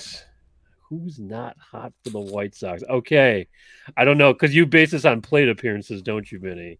Yep, so my first guess was Leori Garcia. I don't know if he had. No. You like this guy?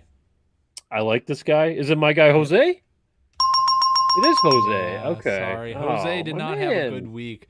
167, 286, 204, 494 really? OPS. Yeah. Oh wow. One double, 2 good. RBIs, 4 walks, and 4 strikeouts. BABIP of 200 and a weighted runs created plus of 53. Okay. Not good week. Bad week. Bad week. Bad week. Yep. He can have Not it. too He had a worried good about week last Jose. week. He was hot last week, so he had to cool off at some point. Yeah. And the BABIP's low, so he's having a little bit of bad luck again. Bad luck. Andrew Vaughn, though, that just makes you feel So good. No, good. no Andrew Vaughn gear at the shop. I mean, what are you doing, White man? Sox? I tell you, on the radio, they are hyping. They're starting to really hype him up. Like, he's fantastic. He's since the beginning of the season. Yeah. He's a hitting machine. He's a hitting machine, really, right now. He's got really, like, what he does well. He's got a really good approach, and he walks up to the plate. Knows the situation and knows exactly what he wants to do. So, I mean, he's showing. I mean, he's only like 24. I mean, really good signs. I hope he's a White Sox for a very long time. Yeah, love the kid. Yeah, kind of a goofy looking guy too. Yeah, he's kind of got like, I don't know, like Opie, like farm boy. Little bit. Oh, definitely. He was on a podcast talking about how he, like, if he wasn't playing baseball, he'd just be out fishing, and that's it. That does check. That does check what he looks like. That checks out. Yep. I can see that. So, that makes sense. But yeah, also ask the Cubs will trade for him. Right? Yeah. Right, exactly. The Sox need some bullpen help, right? Yeah. I think that would work out we can well. do a 3-way trade, get Kimbrel back on the team for the Sox. Oh God! I think I'd rather ride out the shit we have now than part anyway with this guy. You could have Eloy back before I'm giving up Vaughn. So Vaughn plays baseball. Last time I checked. So do you think Eloy's on the table, Greg? For trade? No, I do not. You don't think so? No, because it'd have to be. I mean, he's got a good contract. He does have a good very team friendly contract, and it would have to be good. I don't think they're entertaining that. No. Really. I mean, he's not. I don't want to say he's not even really on the table for me, like, personally, because I mean, he's injured a lot. He does a lot of dumb things, but. No, I still have such high hopes for this guy. One guy I am losing faith in. I know he's hurt again, but is Yoan. I'm starting to get a little nervous about that. I know Sox fans have already, boarded the lifeboat, so I'm still hanging on. I'm still handcuffed to the pipe a little bit. You're playing as the ship's going down. Yeah. Right. So we'll see though. And I popped on the score really quick on my drive home today, and I think they were doing something like, do you think, like, what it was on Parkinson Spiegel, and they're like, what's more likely, Yoan makes at least one all-star team, or Andrew Vaughn hits 400 home runs? Wow. They all said Andrew Vaughn. So, wow. So, man. They might have been part kidding, but it's like, at this point, he's been around for longer than people think, and the famous story is they wanted the White Sox asked for Devers first and Benintendi second. The Red Sox said no. So I'm like, okay, we'll take Moncada.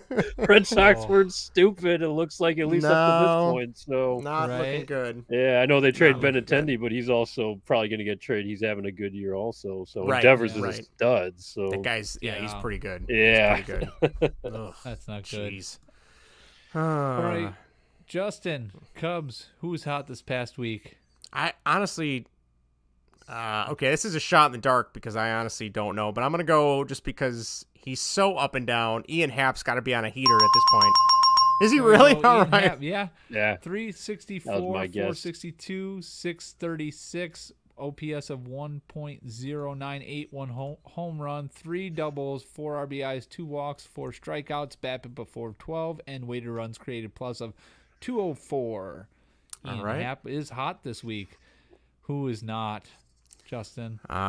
Everybody? No, I'm going to go with, I'm going to say Wisdom. Who? Christopher Morel. Oh God, that's so depressing. Not a good week for him. Yeah, I heard he's that. Been, cooling off. 200, 192, 360, OPS of 552, 1 home run, 1 double, 1 walk, 5 strikeouts. The BABIP, and this is the scary part. The BABIP is at 308. Weighted runs created plus of 44. So he's not running into bad luck per se. There might be some bad luck, but not a lot with a BABIP of 308. So not good for him right now. Maybe the pitching might just start being able to find him out now. I don't know. He did have 2 hits today. So, but again, it was the Pirates. So take that with a salt. Yeah, exactly. You guys want to go over the MLB? Sure. Yeah. Who's hot this week in the MLB? I'll give you the team, Dodgers. Who's the hot? Dodgers? Mookie Betts is injured, if I'm not mistaken, right? So it's not Mookie Betts. Justin Turner. I don't know. I was going to say the other. That's your first name. Yes, that's exactly why. I was going to say the other Turner. Was it Trey? No. Frederick Freeman was the hot hitter this week in the Would have been the next guess. 476, 542, 952 with an OPS of 1.494. 2 home runs, 1 triple, 2 doubles, 2 walks, 8 RBIs, 6 strikeouts, BABIP of 615. Wow. And a weighted runs created plus of 306. Damn. Yeah, Mercy. killing it. Right? Who was not hot this week? And I'll give you the team. He was on the Philadelphia Phillies. Fun name. Fun looking guy. Fun name, fun looking guy. Looking guy. Who looks fun on that team? Not Bryce Harper. He looks like a tool, so it's definitely not him. Is it that Alex Baum guy? No. Or Bryson Stott? Or Reese Hoskins? I don't know. No. I have no idea then. Adubel Herrera. Oh my God, I was gonna guess him. Yeah, there we go. He had a domestic thing, didn't he? So are we calling him a fun guy? Didn't he have a domestic in the funny offseason? Looking. Funny looking. That's funny looking and kind of a dick. Yeah. I think whenever I think he's a switch hitter, and he's had a couple good years. Oh, he's a hitter, all right. Yeah. Oh yeah. Wow, good one, Justin. Thank you. I'll be here all week. But yeah, I always picked him on beat the streak. When oh my God, I haven't played that. Do you want me to keep going with like these jokes? Because I'm going to ignore these going forward. Okay. But yes, he hit 0, no hits this week. On base of 45, slugging 0, and OPS of 45. 0 hits, 4 walks, 2 strikeouts, BABIP of 0, and a weighted runs created plus of -90. So not good for him, but if he's beating people, that's probably what he deserves. So yes, I think that's what it was actually. Probably. Yes. Pretzel Vince asked the question. Did we cover this? He says, "Okay, guys, who throws in the towel first and starts to get rid of players for Sox or Cubs?" Oh, it's the Cubs. The Cubs. Without a doubt. Yeah. Without a doubt. If the Sox start getting rid of players, the window has officially closed at that point. Speaking of not showing it, Cubs fans not showing up the same. Oh, the Sox fans will show up at the stadium with their torches and everything. Oh, we're it's going to be a flat line. This is going to be the Chicago Fire Redux. You know, I mean, Jesus. I can't. If they get rid of players, it's over. It's on. Yeah. It's over. Man, that would be making for great back, content. So that would be such good content for Greg. I would. But the only way they would get rid of players is if they're acquiring MLB ready talent that helps them win. That would be the only way. But I don't count that as getting rid of players. I count that as getting better. I think I would imagine he's referencing like a fire sale almost, right? Like that's what I took it as. Yeah, if that's what he's referencing, then yeah. Well, yeah, no, I get your way point the Sox too, are Vinny. doing Yeah, that. like if they have to trade MLB talent to get MLB talent or close MLB talent, which they have really none of the above. So. Well, the only piece I would think that would be movable would be Eloy. That's the only one because the upside's there. He's hurt. They if they're trying to make a push to win this year. Yeah, but I honestly don't know if here's an interesting. Let me run this by you guys. A lot of Sox fans think there is, and I don't necessarily agree with this, but I want to get your guys' perspective. Well, how do you hold value? I don't know how much you've been paying attention to this guy, but where do you hold value in Jake Berger, Gavin Sheets, and Jimmy Lambert? I don't even know if you guys know who the latter are. But Gavin Sheets, I don't think has that much value. I mean, that could be. I'm also an outsider. I don't watch every Sox game, so I don't know about him. Jake Berger, I think, has the most upside, but he also, I mean, where are you going to put him? So I could see him being moved, maybe. I mean, because really, he can only play third and first, right? To maybe second, third and first, and he's a DH. Okay. Yeah. To me, like second, though, right? He played second last year. He did, yeah. He did. He's not good. He's not good at third base, but he can play there. But there are Sox fans on Twitter saying, "Oh yeah, we should trade. We should package Jake Berger to get Jazz Chisholm from the Marlins." I'm like, in what universe, right? Jake Berger gonna get you a stud second baseman like that? I was like, we'll throw in prospects. I'm like, our top prospect isn't even in the top 100 in the MLB. Like, if you just talk about rankings alone, like, where is this going to get you? So I look at the White Sox roster. Eloy's interesting, even though with his injury stuff, I mean, the upside is still there. High risk, high reward, I guess you could say at this point. But that's one I don't see happening. They seem keen on Berger is the name, but for me, I don't know what Jake Berger gets you. A whole lot of I don't think nothing to help you. I actually think Berger, rather than flipping him for some trash can or something, you're better off just hanging on to him and Cesar Hernandez. Yeah, I don't bring him back. Yeah, I don't want to make that deal. Let's just say that. I don't know. That's a really good question. I don't think any of those guys brings you back. They're not enticing. Those names don't excite you. If people even know who they are. Yeah, so, I mean, Gavin Sheets, I don't know where he doesn't seem like he's going to be anything. I know at the beginning of the year there was, that they had the thought that he was going to be the left-handed bat. Didn't really do that anything. They just called him back up today. I don't think he did anything tonight, but that's the hope that left-handed power. We haven't seen it this year, so.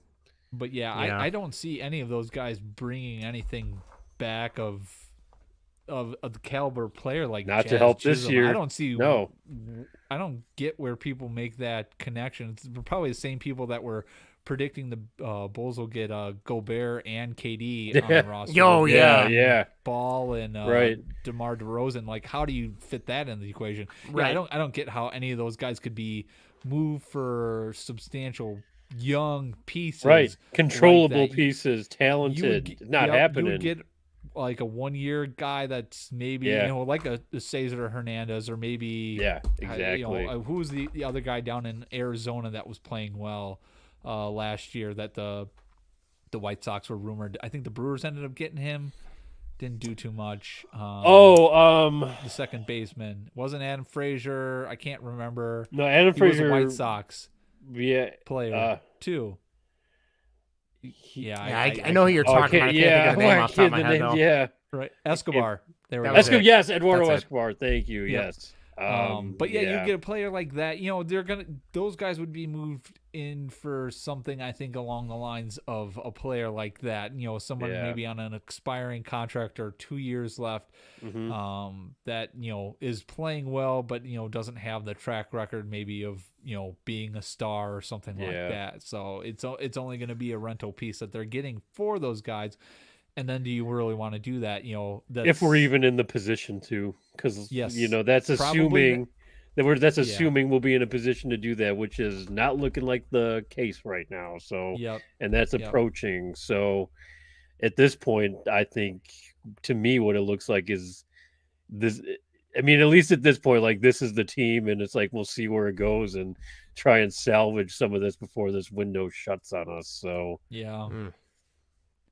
Well, damn. Sorry, Greg. That's not how I wanted this to go. Well, hey, you know, right now, this is not where I wanted to be. You'll always have 05, Greg. Oh, fuck them. That's like telling a Coast fan you'll always have 2016. Right. It's like, but I want another one, you know? I love those guys, but, you know. Yeah, that was 'em. 16 years ago or 17 years ago. Like, time doesn't stop. We want more. You deserve more. So, all right. Well, should we move on to something more engaging and something more fun? Let's do it. All right, let's go to whatever. Now it's time for whatever. Whatever. Whatever. Whatever. Whatever. Whatever. Whatever you want. Whatever I want. Whatever, dude. Irrelevant. Whatever, dude. All right, Greg, take it away. Hello there. Sorry, couldn't help Okay, it. Obi-Wan. Welcome to whatever. Baseball and whatever. Let's talk about something a little more cheery, at least I think so.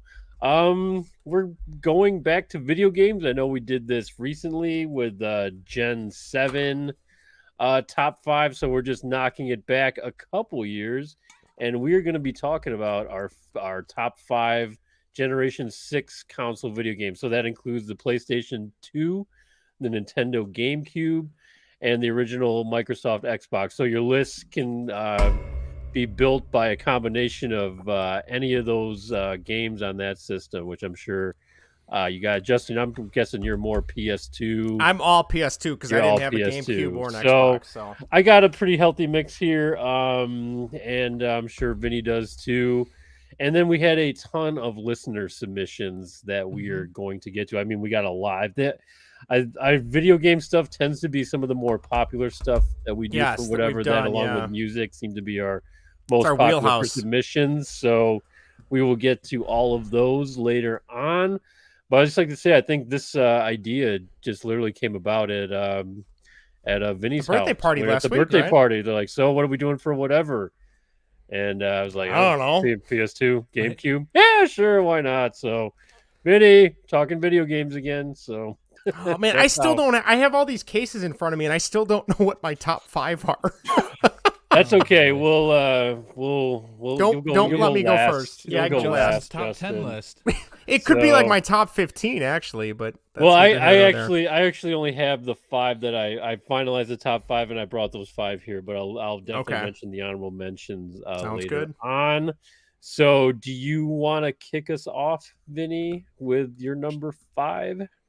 Sure. All right. Number 5 for me is Twisted Metal Black. Ooh. Absolutely love that game. It was the only Twisted Metal game I think I've played. What? Really? Yeah. I don't think I've played it. Wow. I didn't play 1 or 2. That was number 3, I believe, right? Or no, that was 5. That was good later. Okay, so Black was 5. I don't remember playing any of the other ones. I loved the storylines and how in depth that they were, and how, I guess, twisted they all ended up, hence the name of the game.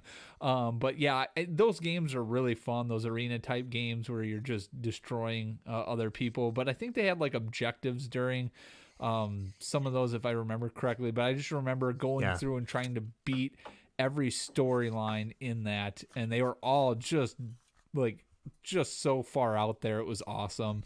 That made I spent a lot of time playing that one. So number 5 for me, which this list I'm just gonna say was really hard to come up with. I think I had my top 3 kind of locked in when I was going through it, and then 4 and 5 could be interchanged with my your honorable mention. Definitely a mile same long. way. I think you're right. I kind of went off of the games like I played the most, I think. Than some of the other ones that are probably better games, I'll say. Maybe I just I only owned a PS2 growing up, and my one buddy Dr. Mantis had a GameCube, so between those two consoles, that's what we played, a lot of those games. So not a lot of Halo or Halo 2 played on Xbox. So number 5 for me, Twisted Metal Black. We Zach Glucose Condroit, and hello Zach. He said, I played a ton of PS2 games, but I don't like to go back and play games from that era like I do the 360 and PS3. I think it's one of those things with whatever. I feel like PS1 and PS2 and Genesis is what I go back to the most. I don't go back to the 360 stuff that much, or the PS3 for that matter. I don't know why. I think it's more like whatever you grew up and really got into. PS1 is probably what I'd like to go back to the most. Granted, it doesn't hold up as well, but yeah. So, all right. Good job. All right, so I will go next, Justin. We'll get to you Thank right you. after me. But for my number 5, I am going with my first ever GameCube game, came with the console, and that is Star Wars Rogue Leader or Rogue Squadron 2. I know I've talked about this game a ton on this podcast before, but yeah, it was the sequel to Rogue Squadron on Nintendo 64, which is primarily all, vehicle based, X-Wings, Y-Wings, A-Wings, the whole shebang on flying different missions that you don't really see in the movie, but are still part of the canon, I suppose. So they did have Rebel Strike that came out after this one, also a great game, and it kind of was a blueprint for portions of Battlefront 2. So just like I said, my first ever GameCube game came with the console. Was so pumped to play it. I've been ever since they, announced they were going to release it. I remember I'm like, I have to get that game one way or the other, and I did. So I've played the shit out of it. Let's just say that. So there you go. Play those missions. Those missions were hard too. A lot of Star Wars games are not easy. No, so, they're not. No, they're not. Especially back then. Kind. Yeah, especially back then. So they were not too kind to you. So you got to bring your A game, otherwise the Empire is going to destroy you, or vice versa. So. Yeah, Rogue Leader would be my number 5, and for the Nintendo GameCube, actually a launch title for it. So, and only on the GameCube as well. So, very nice. Very nice. All right, Justin, how's the list? Have we finalized this here? I've finalized. Just close your eyes and pick one. Yeah, I finalized the top 4. The 5th one, and then the other 11 honorable mentions I have could really be interchangeable. All right, so is this 5A or 4B or something? No, these are all. Right. This is just 5. All right. Just 5? Okay. Hold on, let me pull up the disc here. All right, so this one is actually at the very end of PS2. I want to say I was in college, I think, by the time this came out. I think I was in college. Actually, let me look. 2005. So I was graduating high school in college. The reason this quickly made my number 5, or was in contention for my number 5, is it's music based, and I love my music. And this was a game that actually I went back. This is when iTunes was still a thing, and I bought like the whole soundtrack just because I love the music, and I would listen to it in my '98 Ford Escort with the gigantic ass spoiler on the back. I thought I was Vin Diesel, right? And that is Guitar Hero. I loved this game. It was a great game. It kind of led the way for Rock Band, which I love. Rock Band, I think when we did our, what did we do? PS3 list, Xbox 360. That was, I want to say my number 1 on that one, maybe. I don't remember. It was. Because I love those games too. Anything with music and being able to play music, playing the drums. But yeah, obviously this came with a guitar controller. I still got it. I haven't played this in a while, but this is one, I think when we moved out to this house, I actually hooked it back up because I found it in one of the boxes, and it's still the music. I mean, you got David Bowie and Motorhead and Queen and Joan Jett and Boston are all on there. And it really got me back into like more classic rock, because that game was more classic rock focused, is what I recall. So that is my number 5, Guitar Hero. They didn't have any the licenses for that, or they didn't have the original. That's true. Songs for that. That's true. They did not. I got to admit though, the covers they did get for this, they were really well done. Like they weren't too far off. Yeah, it wasn't until Guitar Hero 2 and then Rock Band that they started making deals, because I think the musicians and bands realized how much money could be made on that stuff. So it was huge. Yeah, that's a really good point, Vinny. I forgot about that. So there you go. Number 5, Guitar Hero. Very nice. The rest of the list gets much easier now from here on out. So. I hear you. All right, you're up, Vinny. All right, number 4 for me is 007 Agent Under Fire. Oh, God. Vinny, have I told you I loved you lately? No, you haven't, but thank you, Greg. I'm glad I know that. What a game. That game was awesome. Now, the multiplayer for it was not the best. Nightfire had the better multiplayer, although the multiplayer was still okay for GameCube. You could do bots, but the best missions for for the game or for multiplayer was the VIP one where you had to protect. You had a group that had to kill like the VIP and one had to protect. That was probably the best. Yeah. And I think it was like at the train depot, so the VIP would get on and off the train. And it would make it very difficult. Oh my God, and, that's right. Yeah, stressful when you're trying to kill the VIP and you get blocked by the train as you're trying to kill him. And yes, my God. a lot of nights playing that one. But even the gameplay was fantastic. It was kind of more of a arcade style missions where you had you had a race. It was kind of like GoldenEye where you race through a level in a certain amount of time. And you would unlock like some sort of bonus or like the golden gun or something like that, or extra body armor. So that there was a ton of playability. I would try to obviously unlock everything. I don't think I did, but that game was a lot of fun. Great story. Although it's slipping my mind because I haven't played it in like 10 plus years because I don't own a PS2 anymore.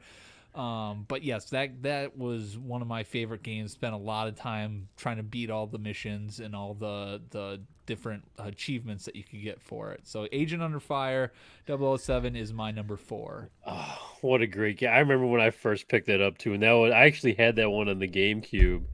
And I think if you look at it today, and I played it, I don't want to say recently, but I guess what you call not that long ago, the first person shooter layout still kind of holds up today. I mean, it's pretty. It was pretty close quarters. I mean, but it was very functional. Looked really, really cool for its time. I feel like it was definitely a pioneer and kind of the next engine for first person shooter. Is that one we played together and you guys kicked the shit out of me on that one? No, that was Nightfire. That was Nightfire. Yeah, okay. I like how you both knew exactly what I was talking about too. That Nightfire kind of had the more traditional kind of Bond style multiplayer. Had the characters. That's what I remember. And the other thing real quickly I liked about Agent Under Fire was that there was different ways to complete the levels. Like you could like avoid people by grappling around the missions and stuff like that, which was another thing I really liked. And you would have to find it to also complete some of those achievements as well. Right. You would get like the 007 moment too or something if you did one of those and they'd play the little music cue and everything. Exactly. Then you'd have to hit pause and be like, okay, what did I do? Yeah. Exactly. Especially when you dumbed into one of them. Right. I love that. It'd be like, it'd go off. I'm like, I wasn't trying to do that. What did I just do? Also, some of the third person driving in that game with the BMW Z8, I think it was. So great game. Oh, such a good game. Well, I'm going to keep the tradition going a little bit, and mind you, Agent Under Fire was one of those games that was definitely very close to making my top 5. It was right there on the edge, but I ultimately gave it to this game instead, and that would be 007 Everything or Nothing, which starred Pierce Brosnan, Heidi Klum, Willem Dafoe, Shannon Elizabeth from American Pie, and Richard Kiel as Jaws. I mean, this game was essentially Pierce Brosnan's 5th Bond movie after Die. I remember Die Another Day made a ton of money, even though it was, ultra goofy. The director ended up got arrested for like dressing up. He was like a transvestite prostitute or something like that. So it had kind of a funky ending. It had a funky ending. It had an invisible car. It had Halle Berry going "Yo Mama," and a lot of different things. But they made the game. Pierce Brosnan did the voice. John Cleese reprised his role as Q. Oh, very wow, briefly. that's kind of cool. Judi Dench was in there. They had an amazing voice cast. Willem Dafoe was an awesome video game Bond villain. They tied it into some of the older movies. It was a very long story mode, primarily single player. It was one of the third-person shooter Bonds. You could just do a lot of stuff with it, kind of like in the spirit of Agent Under Fire, where it had a lot of Bond moments too, and a lot of upgrades. It had a lot of stealth. It had a lot of shootout moments. Just a good variety of an action shooter video game, and it was James Bond. It was Pierce Brosnan. That's the last thing we have of Pierce Brosnan as James Bond. So that's it. That was 2 years before they decided to go with Daniel Craig, and they essentially fired him. So that was the last bit. So yeah, no, one of my favorites. Played a ton of it. Played it through, replayed it. I mean, countless of times. I own it on multiple consoles. I think I have it on all three. Holy cow! Don't ask me why. It happened. It just happened somehow. It was an accident. But yeah, just I mean, going through all the Bond games, they could really be anywhere on this top 5 list. But I'll just give it to that one because I remember how truly bummed I was when Pierce Brosnan left and they announced Daniel Craig, and I was like, this guy is going to be, terrible. And Daniel Craig was great. Yeah, it worked Daniel out. Craig was it worked great. out. Yeah, it worked out. So there you go. So yeah, Everything or Nothing, which also stands for Eon, which is the company I bitch about all the time because they're old ass producers, but they needed something, I guess, which was their motto: everything or nothing. It's like, rolling the dice with Sean Connery. Yeah. It's like, is Sean Connery going to work? And lo and behold, he did. So too bad they didn't pay the man. Eon and the Ricketts would be really close friends. You know what? I think they would get along Probably really are. well. I think they probably I think are. they're taking advice from each other or something. You're probably you're not probably wrong. I can guarantee you that much. Terrible. All right, Justin. Boy. All right, go my ahead with number yours. 4. I wouldn't say I'm a big fighting game guy because didn't really ever have a lot of people in the house to play fighting games with because you can only do so much single player before it gets kind of boring. But this one I played a ton of, and that is Tekken 5. Oh, nice. You ever play any of the Tekken games? Oh, yeah. Yeah, I think I have a couple of them, yeah. So this one I really got into and somehow got my sister to play this. We played a lot of this together when this came out. I'm sure if she listens, she's not going to remember that. Too many concussions. But anyway, we played a lot of this. This was a lot of fun. The other cool thing was that it came with, on the game, you could also play Tekken 1, 2, and 3, which were really good PS1 games. So you could also play... Yeah. Tekken 3 was excellent. Eddie Gordo, the guy that just would do dance fighting and was really easy to play as. But yeah, I got really into that game. I literally beat it with every character to unlock all their endings, and then got into like where you could unlock all the different costumes for them and stuff. And just really enjoyed it. It was a lot of fun. So that is my number 4, Tekken 5. I'll be honest, I bought Tekken 6, played it for a little while, and I was like, this isn't is nowhere near as good, and I traded it in. And then I did not bother buying Tekken 7 because I figured... I was going to ask, did you get 7? No, the only fighting games I buy now are like, I really like the new Mortal Kombat games. Yeah. I got really into those, and the Injustice ones, which are just the DC superheroes. Right. The last Injustice had the Ninja Turtles in it, so of course I really liked that. So there you go. Tekken is finished with 7 now, right? Yes. Gone beyond 7. I do not think they've gone to Tekken 8 yet. No. So I heard Tekken 7 was really good, but interesting. I just don't. I feel like you actually have to put some time into like learning how to play those games, and I don't have time anymore. So you do not have that no, time. definitely not have that time. But still buy the game and well, yeah, maybe. Be like me. I could. I see that shelf behind you. It's got all your games. That's just those are just 2 of the shelves, Justin. those are the ones that have been unwrapped out of the plastic, right? Yeah. But not from the cardboard. Those are in line. Yeah, no, God, there's plenty of cardboard up there. But so that's my make number. You pass out, Justin. Number 4, Tekken 5. Good call. Nice. All right, Vinny. All right, back to you. Back to me, number 3. All right, GTA San Andreas, number 3 for me. This story was great. Had Samuel L. Jackson in it. Officer Tenpenny, right? That was his character. Exactly. Yep.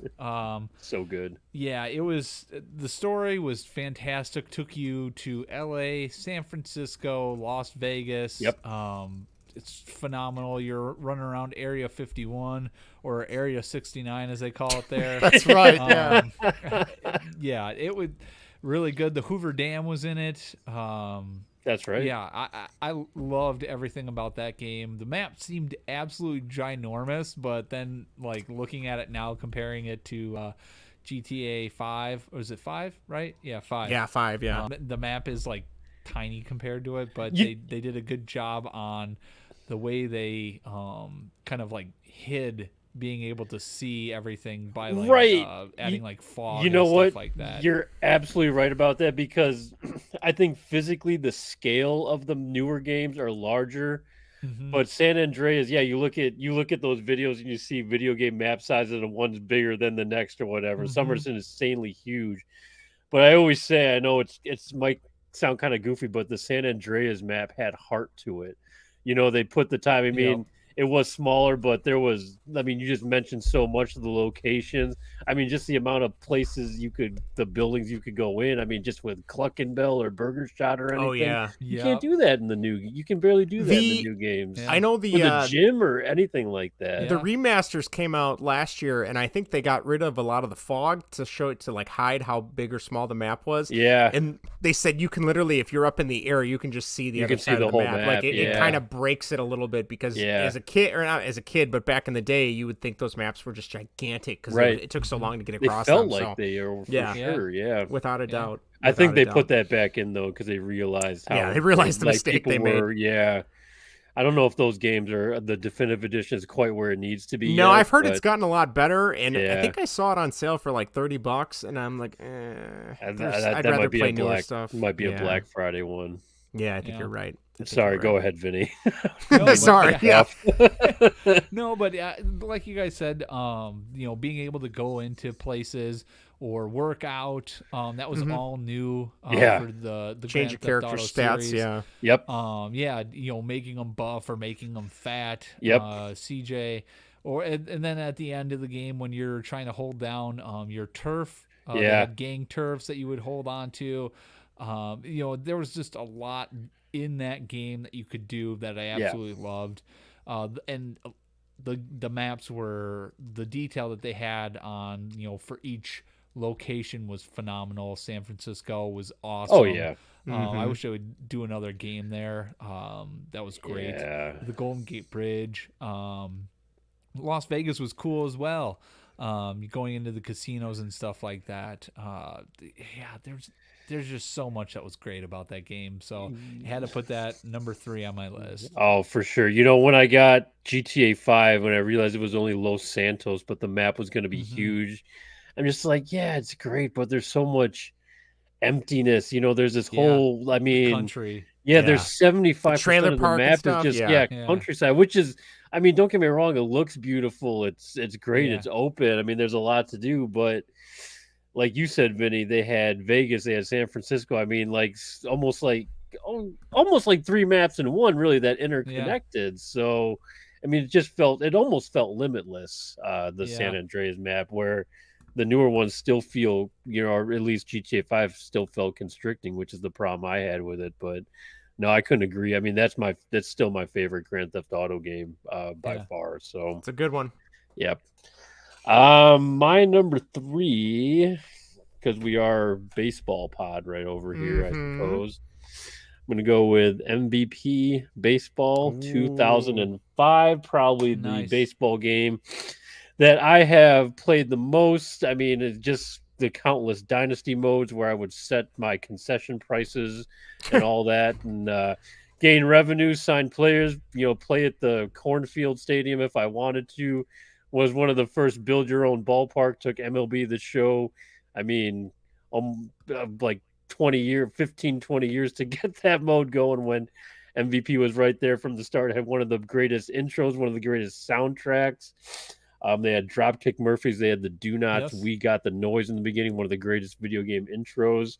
And just playability, classic uniforms, legends. They had the black and white mode, the polo grounds. Just a ton to do with that game. And as far, and you could burn through seasons so quickly in it too. The game just kind of flew by. The stances were great. It was just so smooth. You look at baseball games nowadays, they're almost at a point where the way they flow just finally matches MVP baseball. EA just got it right. How they lost their license and kept the football one. We'll only know, and how it ever managed to go to 2K, how those roles reverse, who the hell knows. But that was the last game they made for baseball if you don't count the NCAA college games, which are also really good. But yeah, and 2K, when 2K got the MLB rights, it just took a step down, in my opinion, after MVP 05 and what they had going. I mean, they really had a building block that MLB The Show in San Diego studio are just finally catching up now, because they're doing things now that are still not in games. So yeah, no, you're definitely right about that. As far as baseball game go, I mean, definitely the one I love the most that I've played the most too. So nice. All right, over to you, Justin. All right, this is another series of it I grew up playing since the PS1 days. This one's probably my favorite one, though. And this was actually the special edition or whatever. It's Metal Gear Solid 3 Subsistence. Yeah. I love this game. I remember getting that from Blockbuster.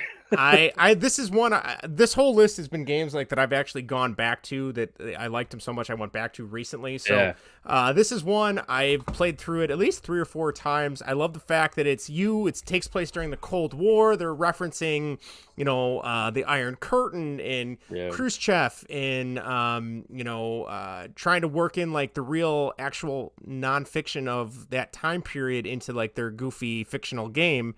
But yeah, you go into, I believe you're trying to stop the boss who is defecting to the Soviets, and you're trying to stop her, and she kicks the shit out of you, and then you get pulled out, and then you eventually go back in to try and stop a nuclear war.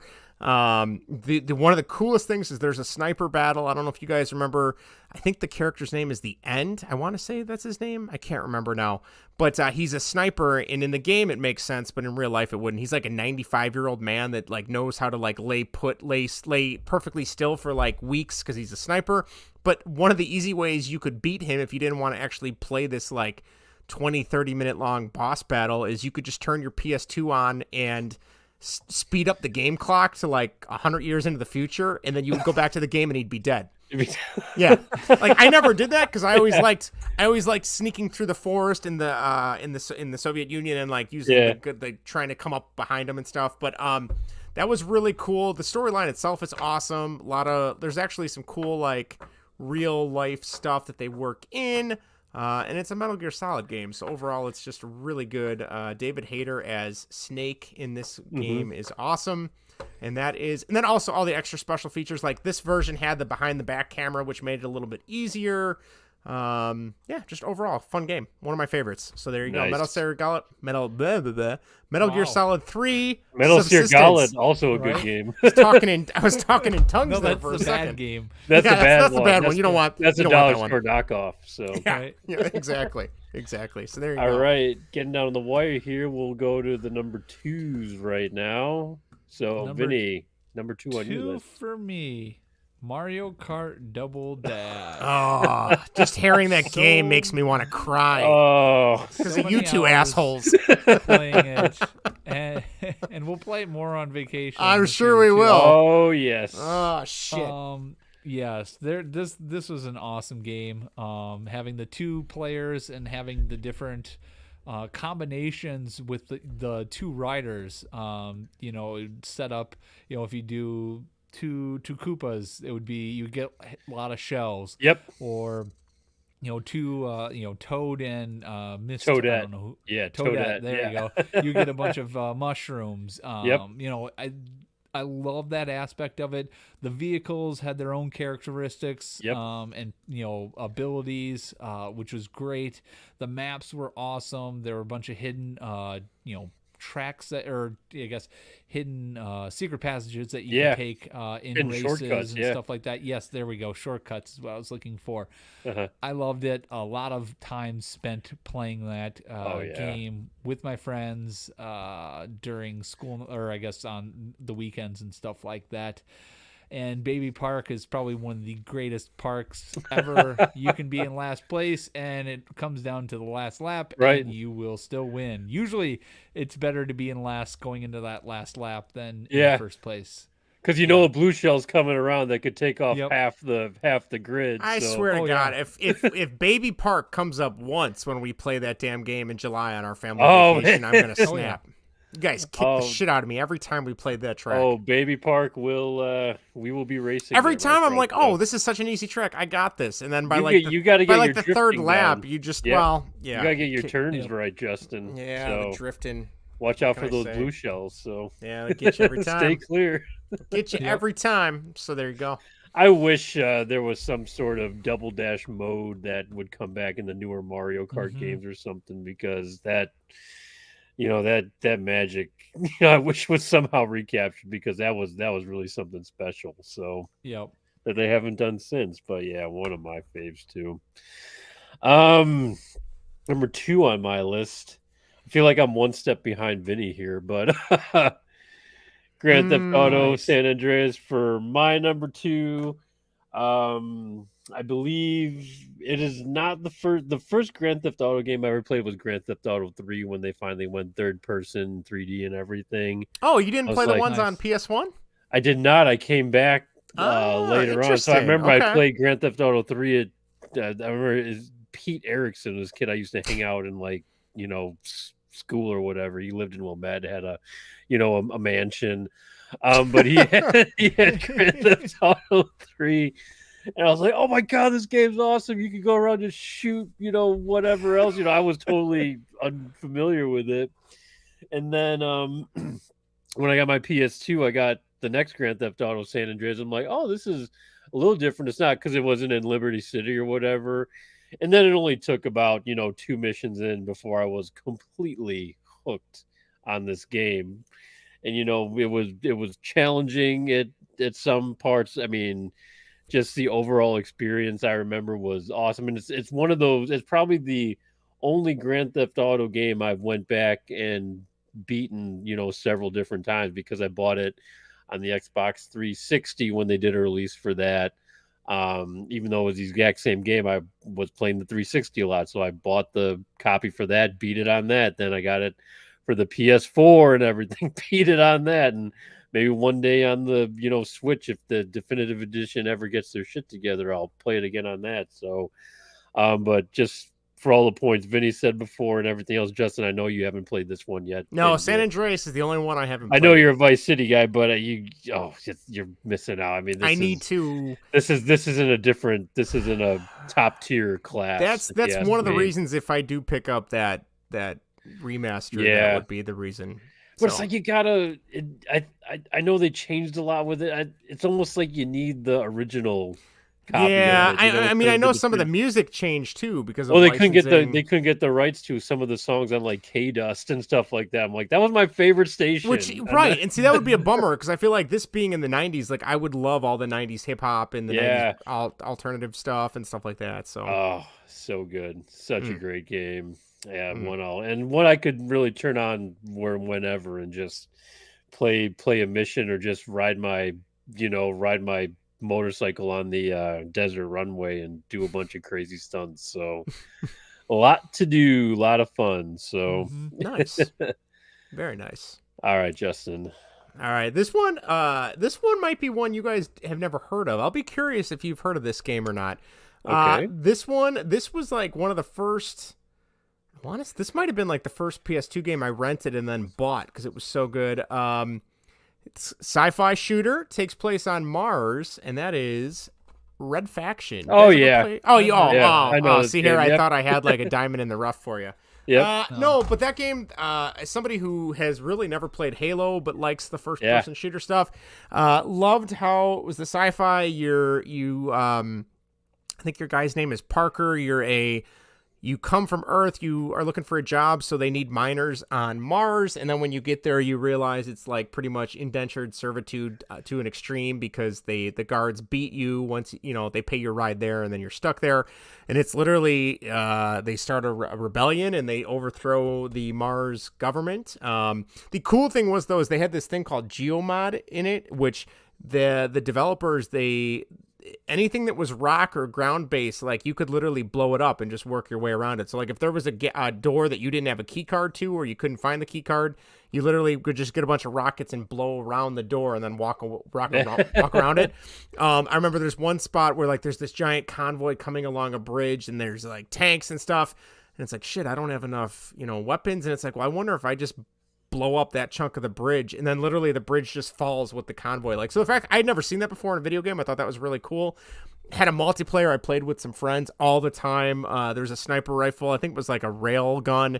Like you could see through walls and shoot people. It was really good. The sequel was horrible. I remember being super excited for the sequel. That was not good. And then they made 2 more on PS3 and Xbox 360. Yeah. Which the one that's really popular is it's not Armageddon. Armageddon is the Gorilla, fourth one. right? Gorilla. A lot of people love that game. One, yeah. I couldn't really get into that. That was third person, which should be my jam, but I couldn't. The tech to like destroy stuff was really cool, but I couldn't get into that. So that is my number 2, Red Faction. I've played that multiple times. Great game. Highly recommend it. Still holds up pretty well. Nice. So, yeah, I actually played Red Faction Gorilla for a little bit, but I was the same as you. I couldn't get into it. Couldn't get into it. No, that go back to its roots maybe. That first game is incredible though, Greg. I want to say it's on the PlayStation Store still. I could be wrong. Oh, baloney. I'm gonna look for a used copy. Yeah, you find a used copy, aren't you? Yeah. Well, who am I kidding? Case, booklet. Everything has to be very good condition. It can't be one of those hits cases either. It's got to be the original. I must have bought this from GameStop because I can see. I don't know if this plays on the camera, but you can see the sticker I peeled off. Is it sad that I have a special, adhesive remover if I ever find a used copy that will eliminate that? Well, when I do case restoration, I take the case restoration? Is that what you just said?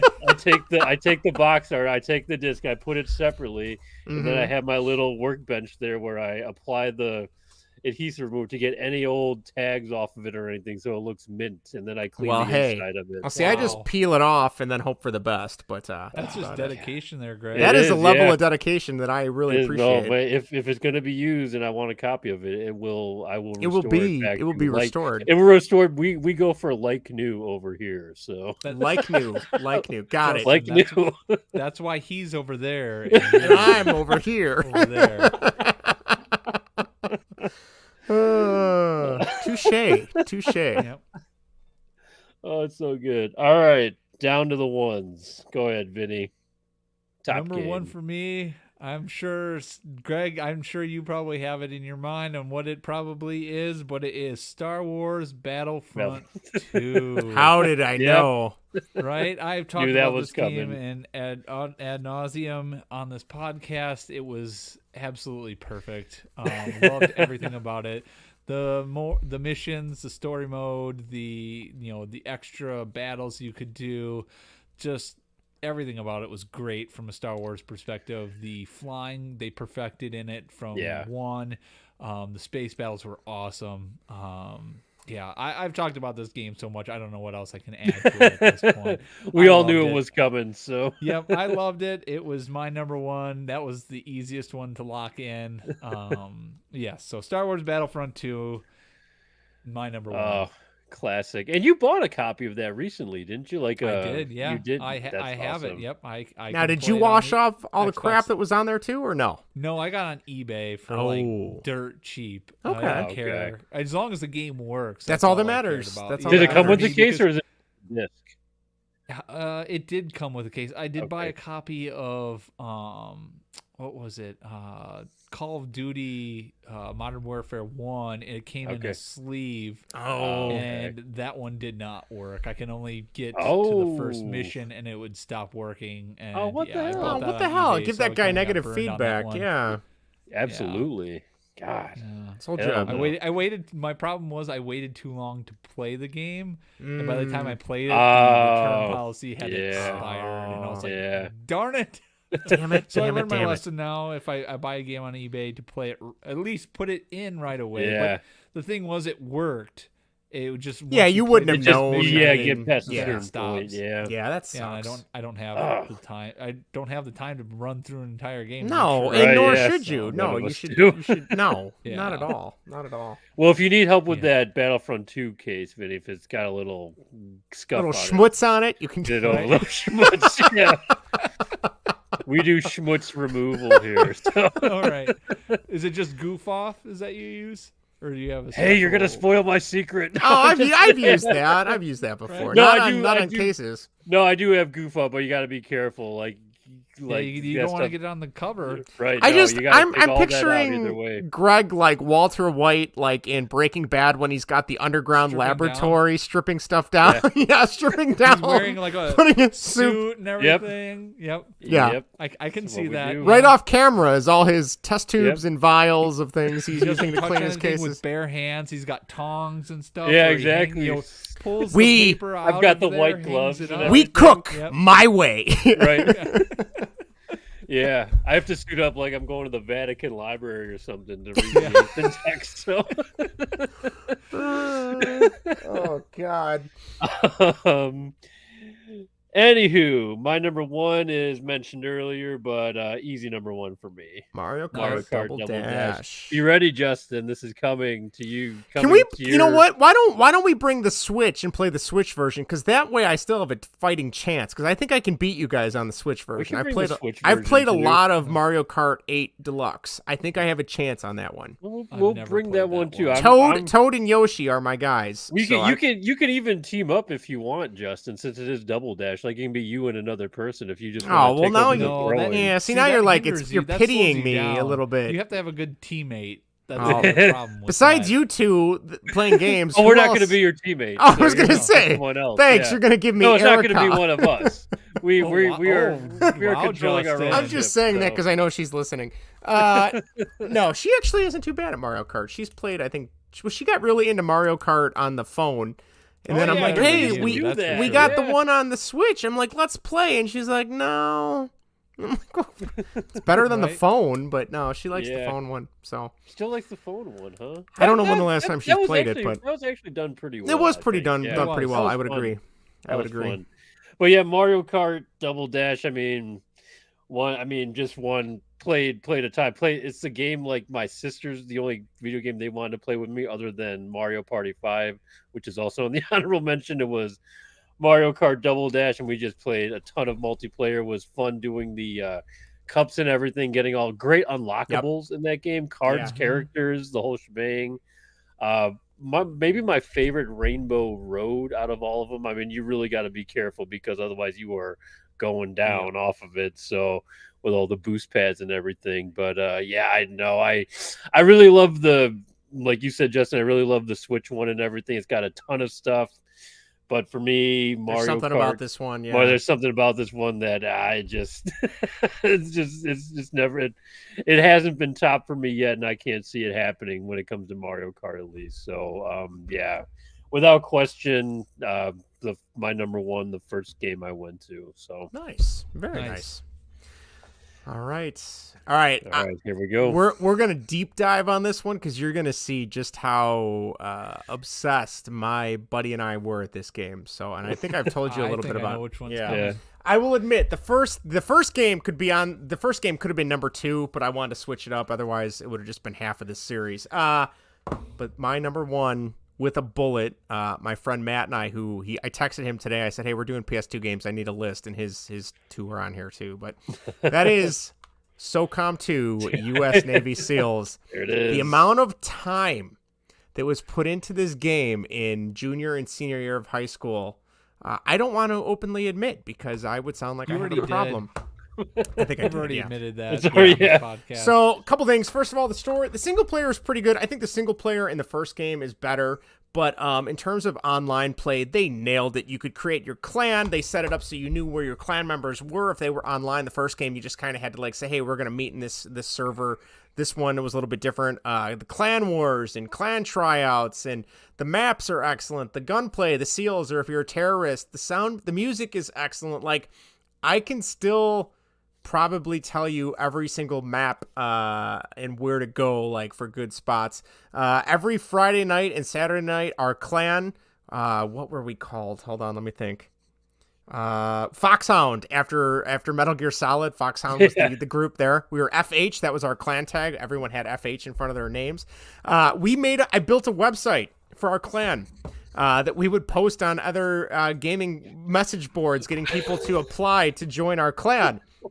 We made recruitment videos. One of the guys in our clan before I got into video production had a capture card. So he recorded us playing and made trailers of us. And was like, hey, check out this clan. They're pretty good.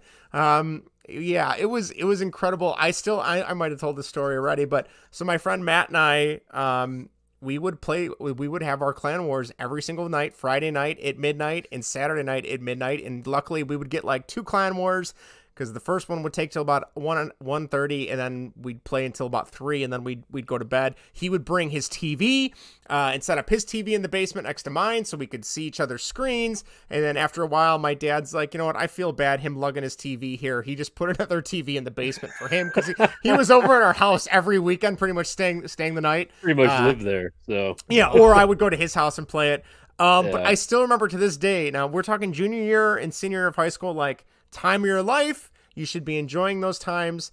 Both of us had girlfriends at the time, and we would literally tell our girlfriends, oh, you know what, our parents, I can't, my curfew got shortened, I have to head home. So by like 11:45, I would literally be getting in the car, racing home from Burbank. The girl I was dating at the time lived in Burbank, racing down Central Avenue to get home to turn on my PS2 to load up and connect to the servers, because we had a clan war that night and we had to win. Nerd alert! Oh, you must not have been into that girl, Justin. Oh no, she was a witch. No, we don't need to get into her. So, no, I think I appreciate the dedication, right? No, there. if I had been dating story. someone in high school like my lovely wife, the game would have came second. I would have wanted to spend as much waking moments as I could with her. But how has marriage changed that? Right? Well, I'm sitting down here doing a podcast for 2.5 hours every Thursday night. You tell me. Nerd alert! But anyway, such an amazing game. Same thing with the first one. And then there was the clan drama. Like, you would get guys on the team that would be instigators and start shit, so then we'd kick them out, and then they would start their own clan, and then we would go against each other, and it was, oh god, it was so drama-packed and drama-filled. I still remember in my study hall, I would be, like, taking notes on, like, where each person could set up on the maps in the game, and, like, how we could win and strategy. And then, like, somebody would walk by, and they'd be like, hey, what's going on? I'm like, nothing, you know, go play hockey this weekend? Yeah, sure. Not at night. I got things to do. So, surprise the Marine recruit. I was living two lives. I had the high school life where nobody knew I was a nerdy gamer kid, and then I had the life where, like, hey, Justin, nerdy gamer kid, kind of like Walter White, but with video games. Video games as opposed to methamphetamines. Nerds. Yes, yeah. So. One vice to the other. Oh, it feels so good to finally get that off my chest. Whew, boy, that was again, right? Again, yes, and I'm sure it'll be talked about again. Great story, though. So yes, there you go. Story. Great game. Which is the SOCOM? Because you're the SOCOM fanatic. Which is the one that shall not be named? Which is the awful SOCOM one? 4, SOCOM 3. They started to go downhill. And then there's SOCOM Confrontation. SOCOM Confrontation was on PS3. That was the reason I bought a PS3, because I had a 360, and that was pretty good. It wasn't bad. And then SOCOM 4 came out. It was awful. It killed the series. The company went under, and now it's there's nothing to it. That was the last one. So yeah. So there you go. SOCOM. Yeah. I wonder if that ever makes a. Can they still get the rights to it, or is it? Sony owns it. Sony owns it because it's exclusive. Yeah, it's an exclusive. So I keep hoping that they'll bring it back on this PS Plus Classic membership thing, and they'll reinstall the servers, because there are people that are more dedicated than me that have found like programs to fake spoof the servers, so you can connect and play if you have a PC and a bunch of other shit to get through to it. Like there's been so many attempts on like Kickstarter for people to bring the series back but call it something else, and every time it always falls apart. It's a joke. So it makes sense. Someday, no game has made me feel the way this game made me feel. Wow. Can we get a sound drop, Vinny? No. Nerd alert. So there you go. Man.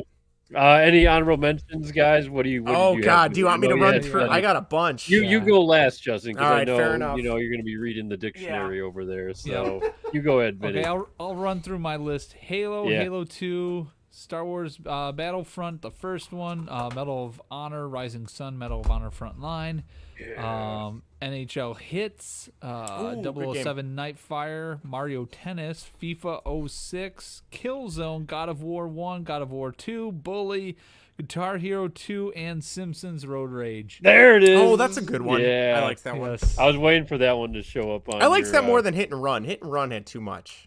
Oh, they were both great. Yeah, they're both good. Hit and Run sounded like the better game, but I usually played Road Rage with my friends, so the tag game was phenomenal on it. It was, always nerve-wracking to play that game. Yes. Mine were like you mentioned, Justin, the Simpsons Hit and Run, Simpsons Road Rage, Mario Party 5, Mario Golf Toadstool Tour, Super Mario Sunshine, Home Run King, a GameCube exclusive. I've never heard of that game. Jeff Bagwell on the cover of that one. Wow. Underrated game, little arcadey. Madden 05, NHL 06, Star Wars Battlefront 1 and 2, 007 Nightfire, Agent Underfire, the From Russia with Love video game, MVP NCAA Baseball 06, Medal of Honor Frontline, Grand Theft Auto Vice City were some of my honorable mentions. Nice. Excellent. All right. Was From Russia with Love a good game? Yeah, it was a really good game. That was the Sean Connery one, right? They brought back 80-year-old Sean Connery, and he sounded like 80-year-old Sean Connery. And it was, I loved every minute of it. It was meant to be. Funny story about that. He got $1 million flat to read the lines for that video game. And, Sean Connery has the reputation of, somewhat of a difficult person, which he is. And he's like the equivalent of Harrison Ford to Han Solo. He always hated that character pretty much and hated the people around it. Sean Connery never loved James Bond. He mostly kind of I know there was a money thing and everything, but actually when he recorded the lines for that game, they lost the recording for it. Oh, wow. And they already paid him the $1 million, and he didn't have to go back and record anything. He'd be like, "Oh, fuck you fucking bastard." Right. But since his grandchildren love video games so much, and they let him pretty much choose like what he wanted to do, so he said, he'll go back and do it again. So wow, he was an honorable Scotsman, did the recording, still got his money, and is technically his last credited appearance as James Bond back in 2008 or whatever it was, whenever they made it. But that was a really good game. It was a third-person one too, and I didn't know they did it. Okay. They did it. They did it pretty good justice. So that's probably one of my favorite, if not my favorite, Bond movie. So nice. Yeah. Cool. So those are my honorable mentions. What about you, Justin? All right, this one should have been was not my number top 5. Ratchet and Clank 3, Up Your Arsenal, great game. Also had online. It was a great one. Love that series. SOCOM 1 could have also been my number 2 because that was a great game.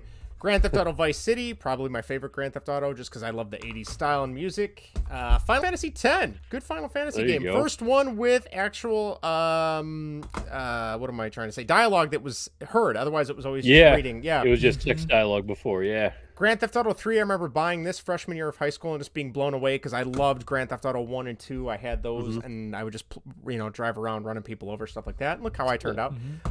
Because I was a Fast and Furious kid, Need for Speed Underground, great game. I loved souping up the Dodge Neon because that was the closest thing to my Ford Escort, so there you go. MVP 04. I never had 05, but I only had 04. I played this game so much, the disc actually broke because I played it so much. Last game with Barry Bonds in it. Yes, John Dowd too. John Dowd was in it too. Was he in it too? Oh, I thought Barry Bonds was. Or was it 03? I think 03 because John Dowd was definitely in this one. That's right. Great game. Played that a ton. Another music game. This was before Guitar Hero. Amplitude. Great game. Rhythm game. Oh yeah. Had some great music. Blink-182. Papa Roach. Yep. Dave Bowie was in this one too. POD. Executioners. And Pink and Garbage. A lot of great music in there. Gran Turismo 3, probably my favorite Gran Turismo besides Sport. I can get that sticker off of that, Justin. Thank you, because I've been trying to get it off for years, obviously, because I've had it for a long time. I remember I would go to kids in school that were like the gearheads, and I'd be like, so, I saw a Toyota Supra the other day driving around town. It was pretty cool, and it was just because I saw it in the game, and I knew it was something I could talk to them about. So there you go. Nerd alert! Holy cow! NHL Hits 2003, great game. Wish they would bring this series back. I don't think they can because Midway is no more. NHL 03 is another one. And then lastly, because it had Michael Jordan, and that was so cool because Michael Jordan wasn't in any basketball games, NBA Street. There you go. That is my honorable mentions. Awesome. Should we burn through some of our Yes, let's get through these because we got a lot. And holy cow, it's already 11:35. All right, let's go. Let's roll. Is it Nabil who wrote in? Yes, most of these are from the Game Informer Facebook page. They wrote in for us. So all right, Nabil, thanks for writing in. Number 1, Man No Wait. Number 2, Super Mario Strikers. Remember that one for the GameCube, the first one. 3, Super Mario Superstar Baseball. Great game. Mario Kart Double Dash and Super Smash Brothers Melee for the GameCube. All great games. Honorable mentions: NBA Street Volume 2. Legend of Zelda, Wind Waker, Pokemon Coliseum, Sonic Riders, FIFA 06, NASCAR Thunder 03, NBA Live 06, which was a great NBA game. Nice. Is it Melee or is it Melee? I thought it was Melee. What'd I say? Melee. Melee.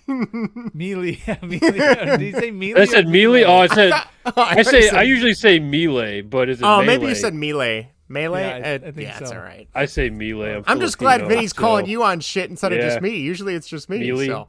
Super Smash Brothers Justin, Melee. It's easier for me. Yeah. Yeah. I'm Filipino, so I need the handicap right there. So there you go. Yeah, that's his excuse. Melee. Justin, what's your excuse? I got nothing. There we go. But I am who I am. You know. All right, Trent writes in for the GameCube Fire Emblem, Path of Radiance, Never the played Legend that of one. Zelda, Yeah. Twilight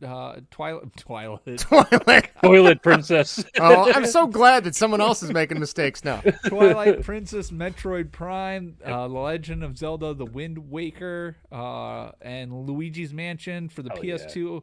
Ratchet and Clank Trilogy, Tekken Tag Tournament, one of the Star Wars Battlefront games. I can never decide between 1 and 2. Both of them are great. You can leave them on there, Trent.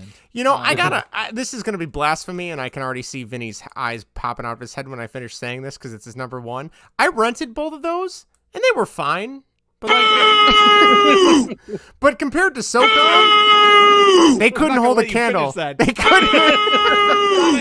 They were fine. No. All right, fair enough. All right, Seth says Final Fantasy X. dangerous territory there. I'm gonna be kicked off the podcast. Super Smash Brothers Melee, Twilight Princess, Honorary Filipino. Wind Waker, Vice City. Seth says Vice City I never finished. The story just goofed around, but he loved the music. Spot on, great music in that game. Yeah. Zach writes in Gran Turismo 4, Champions of Norath. Never played that. Yes, I've heard of that. Never played it though. Yeah, Tiger Woods 05, GTA San Andreas, and Need for Speed Carbon. Forgot that just made the PS2. Did Carbon come out? It was after a dual Underground or Underground 2? It was a dual system, release. Yeah. So it was right at the tail end of the PS2. So yes, correct. Yeah, and you could actually drive around the city too. Yes, you could. Underground was just missions. Yeah, This one where you could actually a little more free roam. Yeah. Yep. That's one thing. Any free roaming racing games I can't get into. I like being on a track and not being allowed to leave and look for shortcuts. I just want to race on a track. I don't know what's wrong with me. You like the security blanket of that. I do. Yeah. And I've played countless games like that. And I'm just like, I don't want to have to. Yeah. Anyway, sorry. Continue. Sorry, Vinny. Go ahead. That's okay.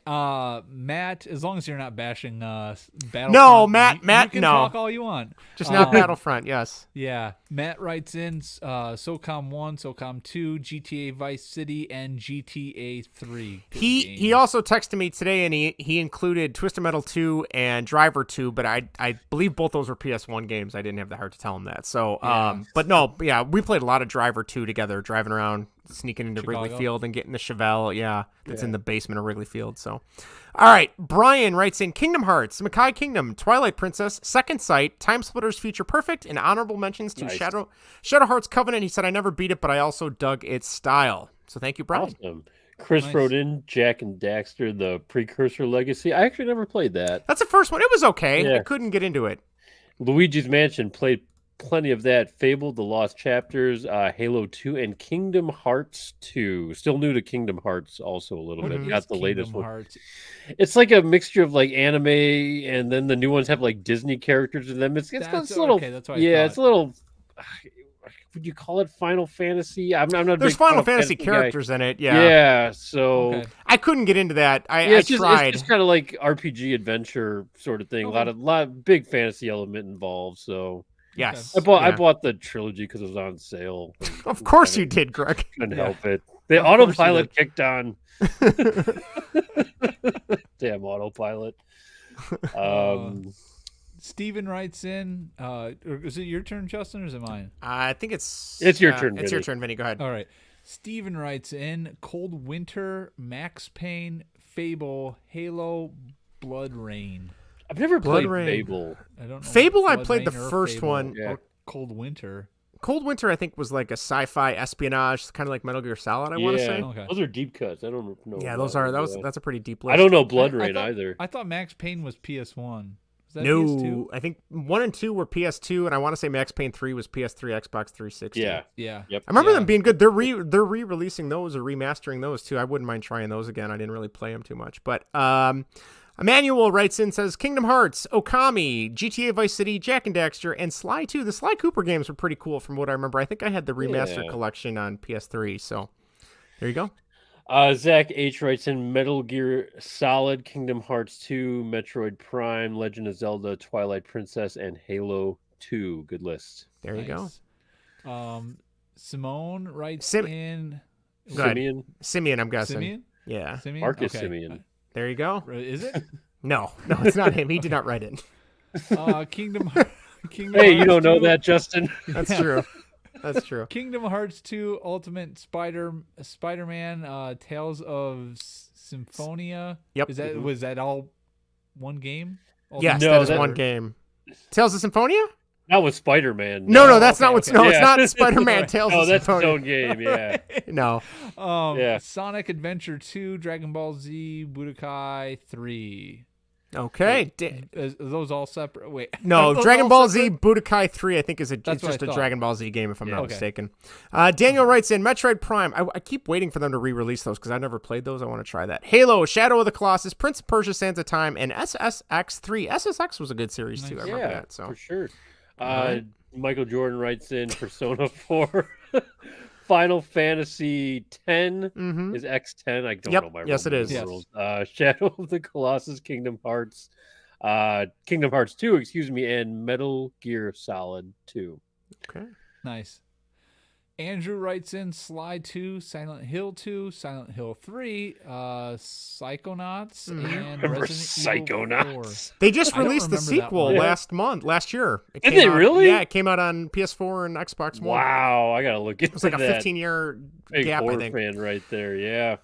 All right. Randolph says Metal Gear Solid 3, GTA Vice City, Shadow of the Colossus, Okami, and Tony Hawk Pro Skater 3. That was a good game. Absolutely. I never played that one. They actually just announced, or Tony Hawk released, that the Activision was going to remake Tony Hawk 3 and 4 like they remade 1 and 2 a couple years ago. Nice. And then when Activision, there's a shitstorm at Activision right now, a bunch of corrupt stuff going on. Can we get a water wet drop video for that one? Shitstorm at Activision. Other breaking news. Water wet. Yeah. There you go. Oh, it's so perfect. Nick writes in one Fable. Again, Fable. What am I missing with Fable? RPG, isn't it? Yeah. 2 Star Wars Knights of the Old Republic 2, 3 Star Wars Knights of the Old Republic 1, 4 Star Wars Battlefront 2, and 5 Grand Theft Auto San Andreas. I'm not gonna lie, those Old Republic games are very popular, and they released them on the Switch, so I bought the first one. I'm having a hard time getting into it. I don't know. Maybe I just don't.